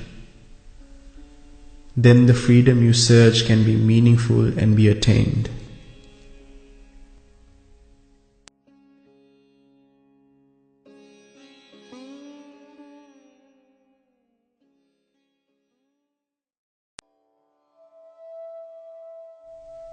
Layman's Story. Giving Up. Chapter 6. It would be easier if the household life has been completed before becoming a monk that hopes to pursue the path to Nibbana. If the household life has not been completed, then do not hurry to be a monk for the purpose of Nibbana. The village temple is the layman's safe house. Whatever is the diversity of the monks in the temple, always think that it is not relevant for you. Due to things being impermanent, diversity is natural. We should be surprised if things aren't so. Let go of the mistakes of others. Aspire to move towards your own goal. In the temple, you be everyone's slave and servant. Facilitate for people to freely pay respect at the temple, and mediate to provide the 4 requisites for those who observe Sila. Do not look for others' arrival or their contribution. Tirelessly do all the work towards your own goal. With the help of the kind and loving thoughts which emanate from the others' minds, secretly strengthen your own spirituality. Notice the impermanence in every action you take. Even though you mediate, offer the lead role to others. Practice the art of letting go. Make everyone happy, and with that merit gain strength. Having organized Bodhi Puja, processions, Katina Pinkam, that is offering of robes to monks, alms givings on behalf of laymen and women at the temple, then by seeing only their impermanence, gain strength spiritually. Having filled the stomachs of others, remain without food, but do not indicate that to others. Serve those aged senior monks and gain strength from their blessings. Having dedicated to social service, having served others, gain strength with their blessings. Not leadership, nor profit, nor glory. Remember, your goal and target is the path to Nibbana. You must observe that, however hard and honestly you work for the society, the slightest mistake is met with sticks and stones, with fierce evil. You must observe that criticism, wickedness, and inconsiderateness is the nature of the world. You must think that we should be surprised if such things were absent. While serving others, while making others happy, hearing the merit and demerit, wholesome and the unwholesome, observe its impermanence. Recalling, remembering the nature of the world and taking whatever that can be gained from the world, harness your spiritual development. Do not be reluctant to attend to sick people. View the sick person as a celestial messenger. Nature of the sickly body, the pain that he suffers, the nature of the disease are common to you, and so you must reflect. View that your nature is just the same as his. Attend to his needs, and you must gain strength with his blessings. Once in every 2 or 3 months, visit the sick people in the general hospital, children's wards, and cancer hospital. Walk through the wards of the critical patients. Do not go to embrace the suffering of those sick people. Understand that the voice of those who moan and scream in pain are the same voice as yours. Those meritorious people in the cancer ward, whose hair is lost, whose breasts have been removed, make them the object of your contemplation. View this as the nature even common to the prettiest actors and actresses in the Hindi cinema. If you are constantly harassed by thoughts of lust, then visit the pregnancy ward in the women's hospital. Those mothers who are about to deliver babies and their painful nature of behavior must be observed humanly and sisterly. This will kill your lustful thoughts. In this consumer-oriented fancy world which deceives you, see that every item of food in supermarkets filled with consumer goods that please your taste buds is only to nourish your body. Sanitary towels which adorn the supermarket racks with beautiful packing, we must reflect with wisdom the nature of the waste for which these towels are used. Though we pompously push the carts with filled bags, we must learn to view that what we nourish is only an impure body. You must be skillful to make all these an object for contemplation. If you are traveling in a bus, do not be reluctant to offer your seat to any person in need. If on a long distance journey and if the necessity arises to offer your seat, let that be a gift for yourself, and do not think of the distance to go. Dedicate your happiness towards the needs of others. If others laugh with contempt, simply pay no attention. Gain strength through the blessings of the receiver. You must virtuously plan to skillfully gather strength from the rest of the world towards your path to Nibbana. While getting others to do meritorious deeds, you strive to grow in the path. Make your way to go beyond the world by deceiving the world. Think that searching for Nibbana is the most selfish act in the world. Having relinquished everyone, making everything an object of contemplation, you must make your way beyond the world. If you become skillful to comfortably go beyond the world, you can put forth effort for the virtue and the welfare of the world. Therefore, be selfish in the present so that you can work towards the welfare of the world in the future. Bestow the joy you gain through the above effective practice to the protective gods, devas. In this journey, to avoid obstacles for your protection, make those unseen forces happy and gain strength through their blessings. Put forth effort to relinquish those that must be relinquished. Delay relinquishing those that need not be relinquished until the suitable time comes. Accept the responsibility of not hurrying. Always be critical of your indiscriminating mind. Always probe your mind. Using the eye of wisdom, panya, that is above your mind, you must always engage in a friendly chatter with your mind. The mind that rises and falls must be subtly trained for it to be brought under the clutches of wisdom, panya. You are still a meritorious layperson. Whatever your senses desire, experience it, taste it, and see its impermanence. You still have that freedom. By trying to see the impermanence without having experienced, without having tasted, it is possible that you may be confronted with questions in the future. By tasting over and over again what is most desirous to you, the most liked by you, willfully be freed from that desire. By experiencing those that are desired, understanding, seeing the impermanence, practicing to give up, fulfill the lay life and open the door to monkhood for the purpose of pursuing the path to Nibbana. During the lay life, let your mind dwell in the monkhood. Train yourself thus to live a simple life with the bare minimum of resources. Carefully examine whether you can walk on a stony path barefoot without sandals, whether you can live with 2 robes, whether 2 meals a day would be sufficient, whether you can let go of the most beautiful figure that you most desired, whether you could live having given up relatives and household, whether you have the strength to face up to any challenge that confronts you. If the answer is yes, then now you are truly qualified for monkhood. Firmly bear in mind that the above experience is only suitable for those meritorious people having lived through youth and beyond, having experienced life, and who will strive in this life itself with a strong resolve to develop the path to Nibbana.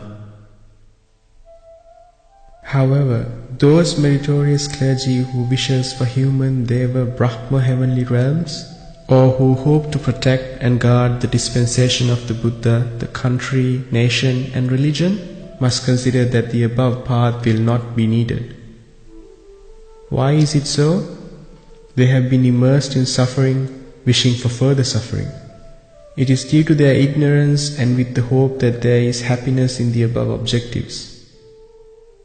Making use of the dispensation of the Buddha that is protected by those venerable clergy, the skillful ones should put forth effort to go beyond and cross over from the world.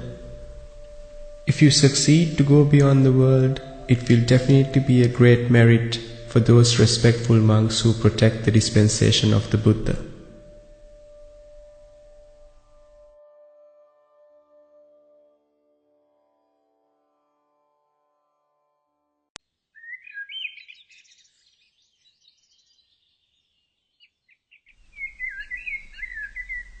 Make Mara, ignorance, fear you. Giving up. Chapter 7. For a monk that works hard to realize Nibbana in this life itself, it is essential that he has an independent environment. One cannot give a single meaning to this independence or freedom. Depending on the worldly or supramundane necessities, the meaning would change. One can take this freedom as a university education, a teaching appointment, government job, or politics. There is nothing wrong in this, except that there are various views of individuals. However, they are not the freedom that is said in the path to the supramundane Nibbana. The reasons mentioned here are not for those young bhikkhus who train in this Buddhist dispensation, but for those who, while living, understood and seen the suffering of the worldly pleasures, seen that through all these one accumulates only suffering, and thereby are brave to put forth effort to realize the path to Nibbana in this very life itself by establishing the complete meaning of the words, to be released from the bonds of the household. In this dispensation, it is true that there are many such beings. If you are attracted to the path, then the path opens to you. Lord Buddha has proclaimed the right path to you. For freedom to be meaningful, you must think in this manner.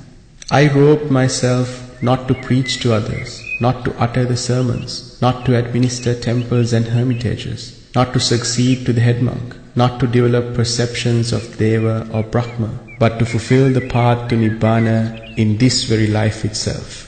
You must have the strength to think that in this life I must fulfill the path to Nibbana.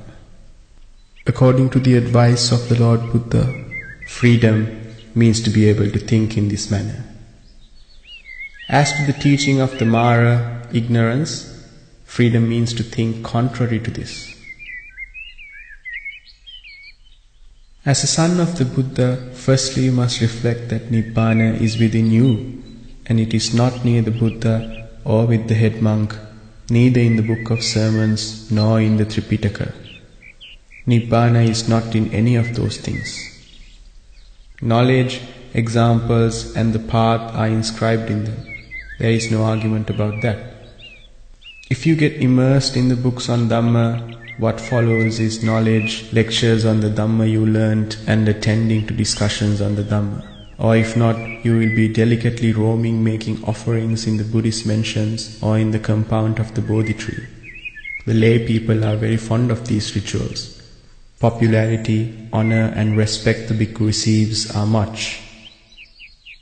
What both parties develop are the worldly defiled Dhammas. They are causes for happiness in the existence of samsara. In the end, the one who left all and robed as a monk sadly ends up as a puppet to keep the layman happy. Here you must be clever to give up, relinquish all. However, you must associate with those even cleverer than you are, those noble friends who have developed the path. And do not avoid or relinquish this until such time you advance to a position of strength.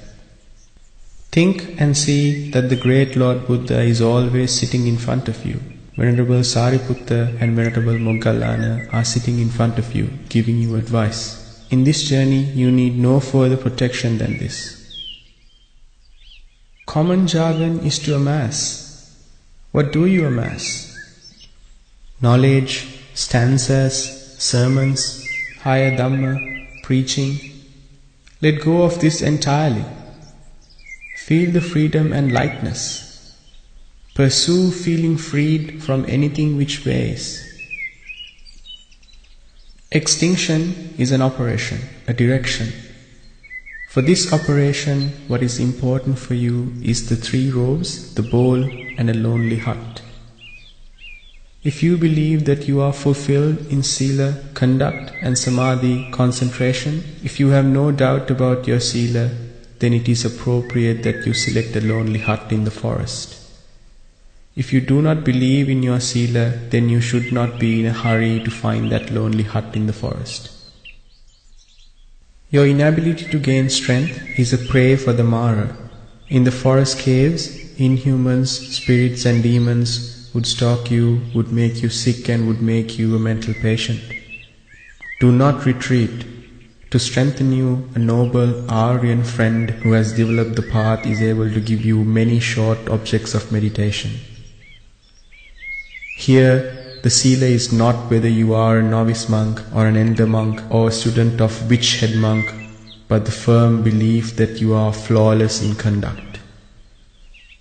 Have trust within you and with respect to this supramundane Dhamma. At a necessary time, get the necessary advice from a teacher or a noble friend. For your protection, to use it at the time of absolute necessity, it will be more than adequate to know the meaning of the stanzas to worship the Triple Gem, Sermon of the Loving Kindness, and the Kanda Sermon. Let go of all others. As much as you are able to let go, the ease of the development of the path to Nibbana is realized. It is only when you are skillful to let go of all other things that you are ready to pursue the operation to Nibbana. However, if you possess a mirror to check your face, a hot water flask, a blanket to keep you warm, or any other such things, then it seems that you are still not ready. It means all such things are wrapped around the intention of comfort to my body. Let go of all. Until such time, you are not ready. For the one who cannot give up the mirror, it only becomes a joke to advise him to give up his body. But without any doubt, it is possible for you. Repeatedly reflect in your mind upon the Lord Buddha. Nourish the image in your heart and continuously see that you are under the shade of the Lord Buddha. Early morning, during the round of alms gathering, imagine you are walking behind the Lord Buddha. Imagine Venerable Sariputta, Venerable Moggallana, Venerable Ananda, and mentally live with them. In your heart, have discussions with those venerables. Gather their mode of existence to your life. Mentally observe the bodily courage they took to experience and understand Nibbana. Create in your mind the effort made by the great Arahat Venerable Cakkupala. By using the above modes of plans, train your mind towards the march to Nibbana. One by one, breaking the ties from Mara, ignorance, relinquishing what needs to be relinquished, thus prepare yourself. But in the face of the worldly beings, do not behave like an Arahat. If that were to happen, you fall into the pocket of Mara. If you go to behave like that in front of worldly beings, the path will definitely get aborted. If that were to happen, you could journey not towards Nibbana, but towards a mental hospital. Firmly bear in mind, If you are skillful, meditation could lead to the path to Nibbana. If you are unskillful, meditation could turn you into a mental patient. We have met an endless number of such helpless, enthusiastic, meritorious characters. The lack of guidance by a teacher who has meaningfully developed the path is the cause for this destruction. The conceit within you, the obsession to attain the fruits of the path, the hurry to reach the target, the rising feedback from meritorious lay people would be a death trap for you. Let go of the desire for fortunate or sinful, meritorious or demeritorious, tasteful or distasteful worlds. See the impermanent nature of these things.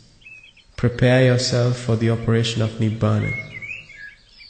By now, the 3 robes, the bowl, and the minimum requisites to clean your body should be the only things that remain in your hut.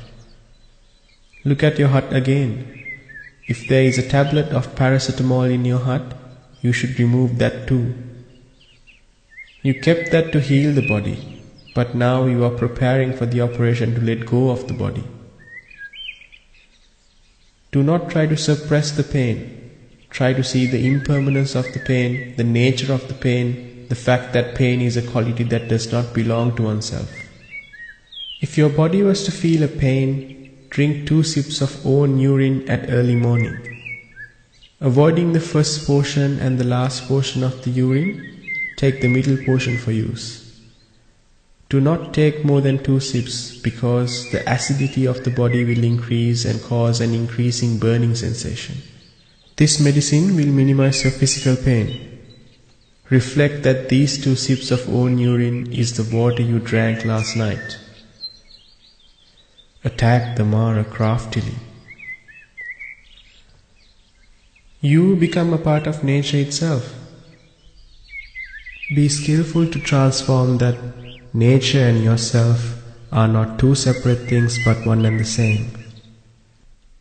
Compare the huge tree in front of you with your body. View them as just a diversity of the elements. Contemplate again. You are still a monk getting ready for the pursuit of the path. Be as much in solitude and freedom. I must meditate for this long for a day, must break rest and meditate in the night. Set aside such thoughts by seeing that they are impermanent. Make a firm resolution to recollect that I only aspire to, I only set forth effort to breathe out the last breath without having any attachment, bondage or conflict when my last breath leaves this body. For whatever reason, do not think about the Sovan, Sakadagami, Anagami, Arahat Magapala. Think that they are defiled states of mind. Let go of the desire towards Magapala. If you pursue with the desire for Anagami, then you must think that you will have wasted your precious life. Think leisurely. Sleep if you feel sleepy. Be simple, at ease, and freely. Indicate to no one that you follow such practice. By observing the impermanent nature of every single form that comes into contact with the 6 sense faculties, do not be in conflict with the mind, body and the environment. You must always think that this battle of yours is with Mara. Every suitable moment you must deceive Mara. Make him fear you. Make him dread you. Earlier it was mentioned for you to mentally live with those great Arhats. That is to deceive the Mara. Now you make him dread you. View those venerable Arhats too as impermanent. See their passing away mentally. View the stupa built upon their relics and mentally see them vanishing too. Now once again deceive the Mara. Visualize and then worship the great One Valley Stupa, Kirivihara, sacred Mahabodhi tree and the sacred tooth relic. Now again make the Mara dread by seeing the impermanence of all those revered sacred objects above due to their destruction by climatic changes, due to wars and with passage of time. Having seen their impermanence, seen their ceasing, little by little gain authority over Mara. Make Mara tremble by seeing the passing away, seeing the impermanence of all world elements. Make him dread. Now this alone should be your duty. Having deceived you for an unfathomable period of eons, having driven you into the four hells, into human and deva worlds, having taken authority over you, now turn the tables on this Mara. Little by little twist the Mara, the ignorance who held authority on you. Similar to a boxing contest, having slowly but surely given blows to your opponent, and tactfully taking blows in order to tire and wear out the opponent, and then by giving the final few blows to completely dismiss him. Just so, craftily, tactfully, deceive the Mara until dismissed. All the forms, rupa, that become food for your senses must be seen as impermanent, must be seen then and there when they arise and pass away. Those which are seen, do not evade them. Do not willfully search for them either. Do not hurry, neither be slow. Work within your own nature. On which Magapala am I now, and how long further will I take? Could I do it? As soon as such thoughts of Mara, the ignorance, arise, defeat them then and there by seeing them as impermanent. Do not be in collision or conflict. As soon as a form is viewed, see it as impermanent. If there is an attachment to a particular form, then try to insightfully see through that form, its transparency, the reality of that form. If you practice in that manner, the results will be quicker. Let us take that relevant form as a beautiful woman. View her in the womb of her mother. Having started like a tadpole, having spent 9 months within a balloon in the womb, with endless pains and deathly wailing having emerged to the world, struggling in her own urine and feces as a baby, then a child, youth, and in the middle age to old age, view all above forms of her. The beautiful form you saw in her, make it a skeleton and see it. View the manner in which this skeleton carries the intestines, the veins, and the flesh. By mentally stripping naked, he saw her form, seeing through skin, flesh, veins, see the heap of dirt that is being carried by the sheet known as the skin. Beauty was neither in that beautiful form nor in you, but in your impermanent mind filled with ignorance. Thus must you see with reflection and mindfulness. 5 holding aggregates, 7 enlightenment factors, dependent arising, 4 satipatthana, are not Dhamma that are learned by heart like parrots, but discern that by seeing all forms as impermanent, and in the subsequent understanding gained when the wisdom, panya, sharpens, the above Dhamma are those that get established in you uninformed. You are still on the training ground. The contest has still not begun. You are still warming up your body for the contest. The more you warm up with strength, the more energy you will have for the contest. This is a battle, a contest against Mara, ignorance, who wields authority on the entire world elements. If this contest is won by you, then you are one who will transcend the world. Here you are engaged in a contest where those Samma Sambuddha, Pacceka Buddha and the Arahat beings contested and became victorious. In this contest, those sons such as Rahula, Sopaka and Nigrodha were also victorious. And so were those women Patachara and Isidasi. If the training is successful, then the victory is certain. Be simple and straight. Be light and easy. Be freed. When necessary, take a rest. If the robe is sweaty, then wash it. Keep the compound of the hut tidy. Do not neglect to be clean, saying that you see all things as impermanent. If things are untidy, what you see is an unfortunate impermanence. That is a force of ignorance. You must defeat that. Be impartial.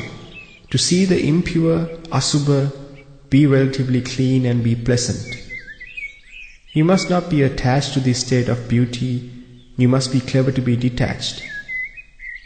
All beautiful forms, rupa, in this world should be your object of meditation. You must be able to view a beautiful actress as an object of impurity, as a monkey, a skeleton. That occasion arose to you because of her beauty. In a world filled with non-beauty, you cannot reflect on impurity and progress. Things change to unpleasantness only if they were beautiful. So the beauty became impermanent and turned to unpleasant or ugly. This simply is the nature of the world. In this manner, when you are honestly and effortfully engaged in the path, then it becomes an invitation to the Lord Buddha. Why so? Because your heart now is a heart with Buddha qualities. Lord Buddha will teach you.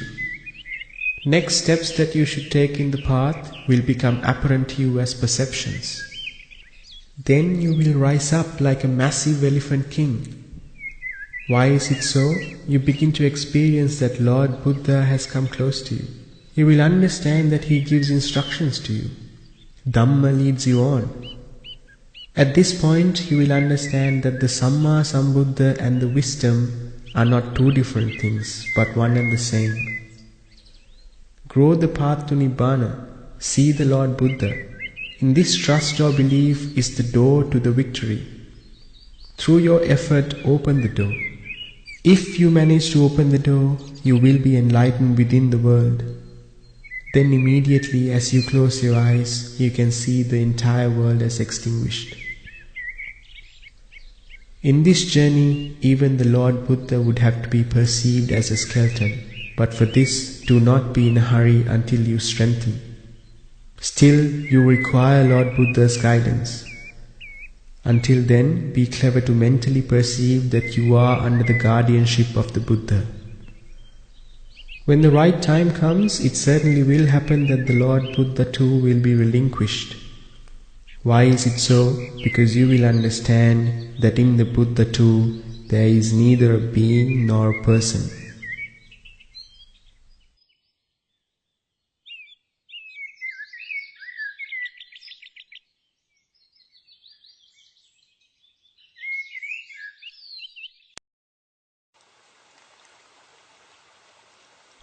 The value of being the last one. Giving up. Chapter 8. For a bhikkhu who sets forth effort to be victorious with the resolve to realize Nibbana in this very life itself, moral duties or rites are similar to a celestial magical wishing tree. Moral duties or rites are recognized not as building huts, developing drains, constructing more buildings, growing flower gardens, etc., with the notion that this hermitage is mine or I belong to this hermitage. If a bhikkhu honors the rules of conduct, all such things will be fulfilled and provided by the lay people. If it does not happen, the bhikkhu should be contented with whatever is received. And if things are neglected by those meritorious lay people, considering that too as an object of contemplation, as the nature of the world, he must pursue to be freed from the world. For a bhikkhu, the utmost level of subsistence to be at ease is the bowl, the 3 robes and a hut. This minimum resonates the limit of the path to Nibbana. The limit of the path to being, bhava, ignorance, is much more wider. There are many phases of moral duties or rites that need to be performed by oneself in a hermitage. Sweeping the premise, cleaning the huts, activities of the alms hall, attending to those bhikkhus who are sick, activities relating to the offerings in the shrine, attending to the elderly and visiting bhikkhus, are many duties that inevitably must be done by a bhikkhu. For the existence and the cleanliness of the hermitage, as well as for the eradication of the defilements such as one's own conceit, moral duties or rites are abundantly helpful. Those elated by conceit, egotism and pride cannot gain results through meditation. Instead of harnessing the correct instructions given by a noble friend or a teacher who has attained the path, they would try to go above such instructions and think of themselves becoming the teacher. They wouldn't like to listen to others. Walking towards a path to enlightenment, Nibbana, we should be skillful to learn from anything high or low, rich or poor, big or small. The one who is conceited cannot do this, achieve this. The medicine for all this is the moral duties or rights. When you clean the toilet, you should not think that what you're cleaning is the toilet. You should think that what you're cleaning is your mind. When you sweep the compound, you should not think that you're sweeping the compound, but you should think that you're sweeping the dirt off your mind. This is the manner in which you should clean your mind towards the journey to Nibbana. The nature of the Mara, ignorance, is to induce you to give yourself good marks and a good name. You should give credit or good marks not to Mara, but to your path to Nibbana. Your thinking should be that it is for your own welfare that no one has cleaned the toilet or the compound. You should make maximum use of that opportunity. When you ignore such moral duties or rights, you should understand that your mind gets filled up with defiled dirt and filth on a daily basis. The mind which is filled with dirt is a perfect nursery for Mara. At the hermitage, at all times, you should not hesitate to be the bhikkhu who cleans spittoons the most. The bhikkhu who is getting discipline in the path to Nibbana should be at the utmost humility at all times. If someone were to wash his hands over your head, thinking that it is his nature, you must remain within your nature without conflict. You should stay behind all others, and even if you knew 1,000 things, you should behave in front of others as if you knew nothing. Without being a mute, you should be a person who answers when asked a question. In this manner, you should not hesitate to proceed staying behind others. The one who stays behind can always learn something by observing those in front. The diversity in merit and demerit, virtuous and the non-virtuous, nature of behavior, nature of movement of all those who walk in front can only be observed by the one who proceeds behind others. You should discard their good and their bad. You should see that in everyone there is only the diversity of the four great elements. Make maximum use of the opportunity arisen of being the last.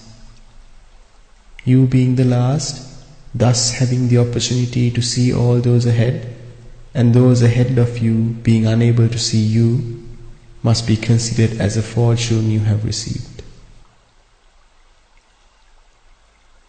When in these worldly elements a human being's most supreme journey is innocently undertaken by you, the elderly bhikkhus will inquire thus: though you are robed as a monk, you seem to have no knowledge. Are you contemplating to disrobe? In such a situation, pretend that you have no knowledge. If you go to indicate that you know, then what grows is only conceit. So is the work of Mara. Do not be disturbed. With humility, listen to what those elderly bhikkhus say to you. All these activities do not belong to you, hence let go of them. The things that belong to others, do not make them yours. This process of letting go must only be known by you. If a second person gets to know, then that is the functioning of Mara. Nibbana is a journey which you must walk alone. This must be kept in mind. In the final lap, you relinquish yourself, and that moment is the end of being, bhava, the journey that comes to the end of bhava. Without hesitating, you should know that the one who provides the fare for the journey to this victory is none other than the moral duties and rights. The path's fare is the humbleness, the humility. The utmost level of humility is the ceasing of conceit. It must not be forgotten that the spittoon which collects the betel leaf spit, the toilet which collects the urine stains, a dining hall which collects cobwebs, all such things consist of factors necessary for the purpose of Nibbana.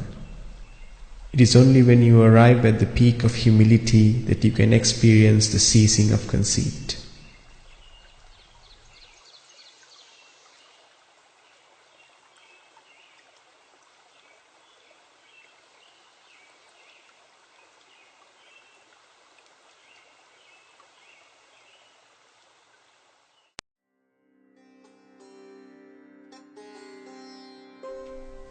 Mara's ornament, giving up, Chapter 9. For the alms giving, there is about 2 kilometers to walk to the alms hall in a hermitage in the wet region which is infected by leeches on a rainy day. The road to take consists of stony paths, hills and valleys, and with dangerous serpents like Telkaravala or Kunakatua. A bhikkhu who wears sandals enquires in the following manner from a bhikkhu who doesn't wear sandals. When you walk without sandals, don't your feet get sore or feel the stones? Actually not, the other bhikkhu replied. How come? The first inquired. I emit metta, loving kindness, first to all 10 directions, thereafter to all trees, roots, stones, thorns in this forest, and to everything on my way I emit metta. Every stone, root, thorn and branch I meet on this road, with loving kindness, metta, I wish them well and wish them healthy growth. I respect all of them. Then you will feel that some stones, roots and thorns touch your feet and move away without giving pain, said the bhikkhu who doesn't wear sandals. Actually, this is not a miracle. Because you emit metta towards the stones, roots and thorns, you place your feet on them with great care, with the thought that whether it will harm them. Hence your mindfulness grows steadfastly. The feet gets well protected even when you walk on this difficult road. Such harsh bhikkhu conduct is extremely useful to strengthen your path towards Nibbana as well as to strengthen your practice. Here you should be skillful, if not Mara will for sure adorn your feet with a pair of sandals. Then you will say that sandals are suitable for a bhikkhu to adorn. Yes, surely it is suitable. It is allowed in the Vinaya, rules of conduct. But from the day it was allowed in the Vinaya, the usage of sandals became excessive, but the noble Arahants became less. Why so? Because when a stone or a thorn hurts your soul, when you trample some mud, a dunghill or some rubbish, the nature of the feeling under the soul is not known by the one who wears sandals. When the smooth soul feels the comfort of the touch of the sandals, what you are indulging in is the craving for happiness, since the feet are protected, and the speed with which you walk. In this speed too, what you find is craving. Why you speed up is to touch something faster and to make it mine. Through craving, what else can grow other than bhava, being? Though a monk lives alone in the jungle where wild animals live, if you are complete in the strength of metta, loving kindness, then you would not meet these wild animals. This is not a miracle, but a nature or the Dhamma of cause and effect. The cause is metta. However, you are not the most skillful one if you confront the animals and drive them away by saying stanzas of protection or by emanating metta to them. You are more skillful if you evade the animals through the power of metta. You didn't move into the jungle to check whether the animals can be tamed by you or to check the might of the stanzas of protection. Why? Because with such efforts you will only give rise to defilements within you. You will feel a heroism assigned to you. You who entered the jungle to give up the mind now will frequently narrate heroic stories about the mind. This is a stumbling block for the path to Nibbana. These are among the reasons for the scarcity of people who attain to Nibbana in the present times. We moved into the jungle not to be a Mahat or to be snake charmers, but to make Mara, who intoxicate us with this world, dance, twist and turn. If the Mara attempts to make you a heroic character in this world, then you should be skillful to defeat such thoughts of Mara. It is not to be a hero or to be a character in this world that you must set forth effort, but to transform that effort to relinquish all, the hero, the character and the world. Thus you must train. If that does not happen, then the jungle and the solitude too would become just another city. The fault does not lie in the jungle or in the solitude or in the city, but it firmly lies in you. You must let go of yourself, then all above will be relinquished for you. Every individual who strives to attain the path to Nibbana would need to dwell in metta to one's own self. That can only be done if a willful effort by you is set in motion to transcend this samsara, the state of existence, by seeing this dreadfully bitter, awesome suffering of the existence. This is the most superior metta one could do to oneself. If one is successful in transcending the existence, then this superior metta can be emanated to the entire world. However, you too are helpless. If in this cycle of existence you too are subject to birth, death, disease and old age, and while remaining in such state, to emit metta to others is not in the field of wisdom. Prior to the effort to emanate metta to the world, bestow metta upon oneself. It can only be done if you were to understand your predicament, helplessness, and your destituteness in this world.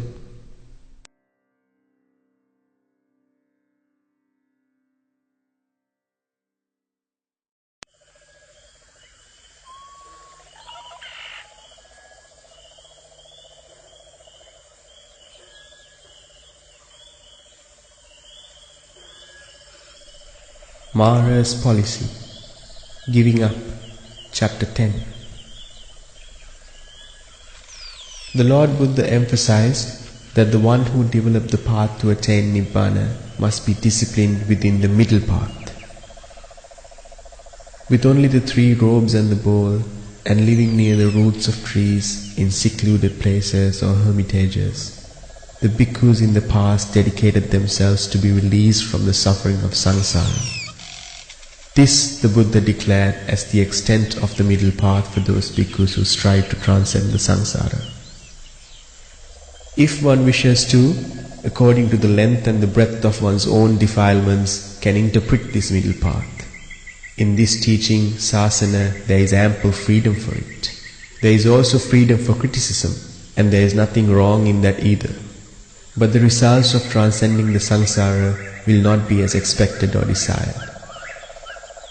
For those bhikkhus who carry the bowl on alms begging, the manner in which to obtain even the requisite razor or the piece of soap from the lay benefactor in accordance with the Vinaya has been clearly specified within the practice.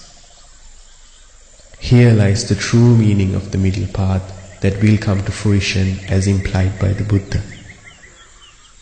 For the bhikkhu to be contented with and depend upon whatever is received from the alms round is the middle path.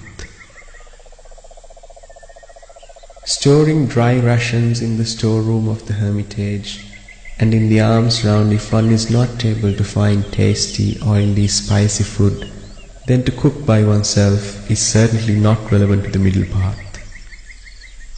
However, the Vinaya conduct gives complete freedom for it.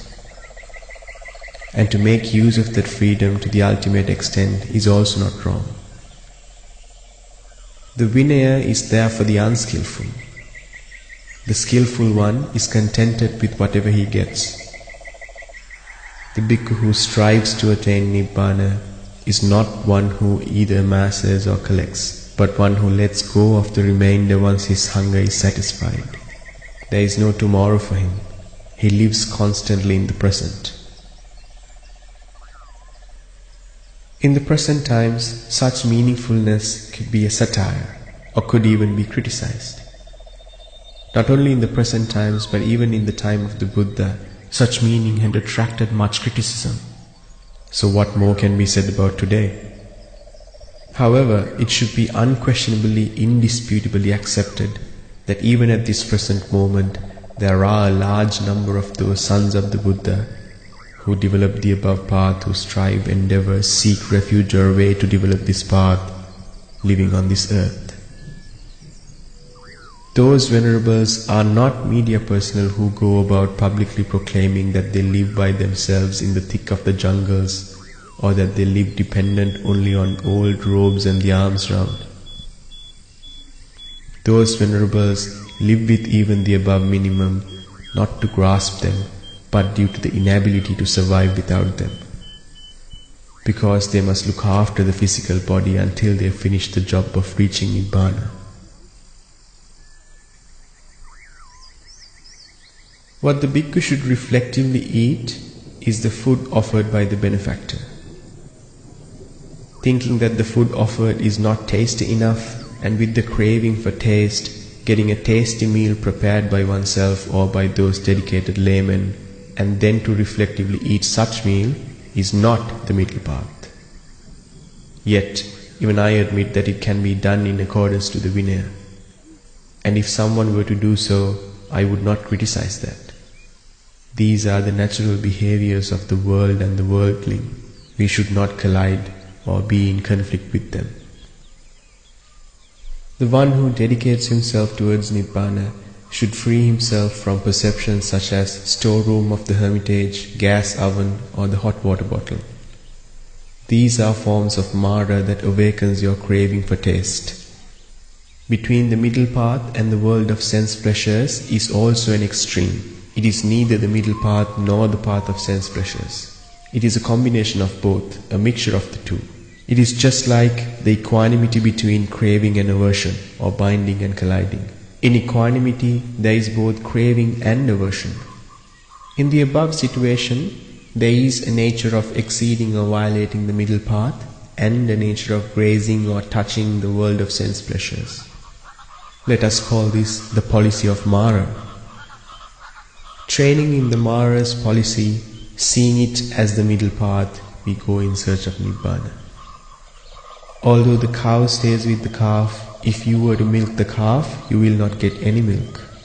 This is neither the cow's fault nor the calf's fault. It is your fault.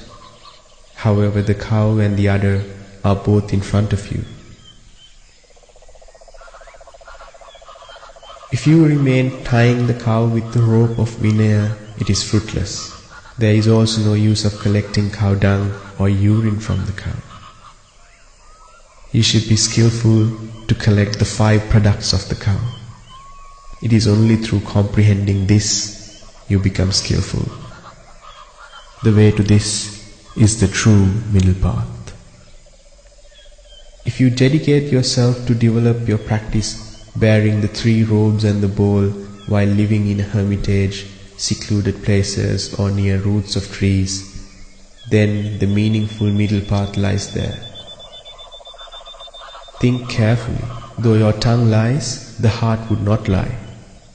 That you can see only through wisdom. Before you endeavor to be freed from the burden of this world, be freed from your own burden. When you get freed from your own burden, then you will comprehend that all this time what you carried is the burden of the world. The length and breadth of the ignorance of the worldly being, the Puthajjana, who bear the weight of the world which does not belong to him due to the ignorance, will only be comprehended by you once you are freed from the world.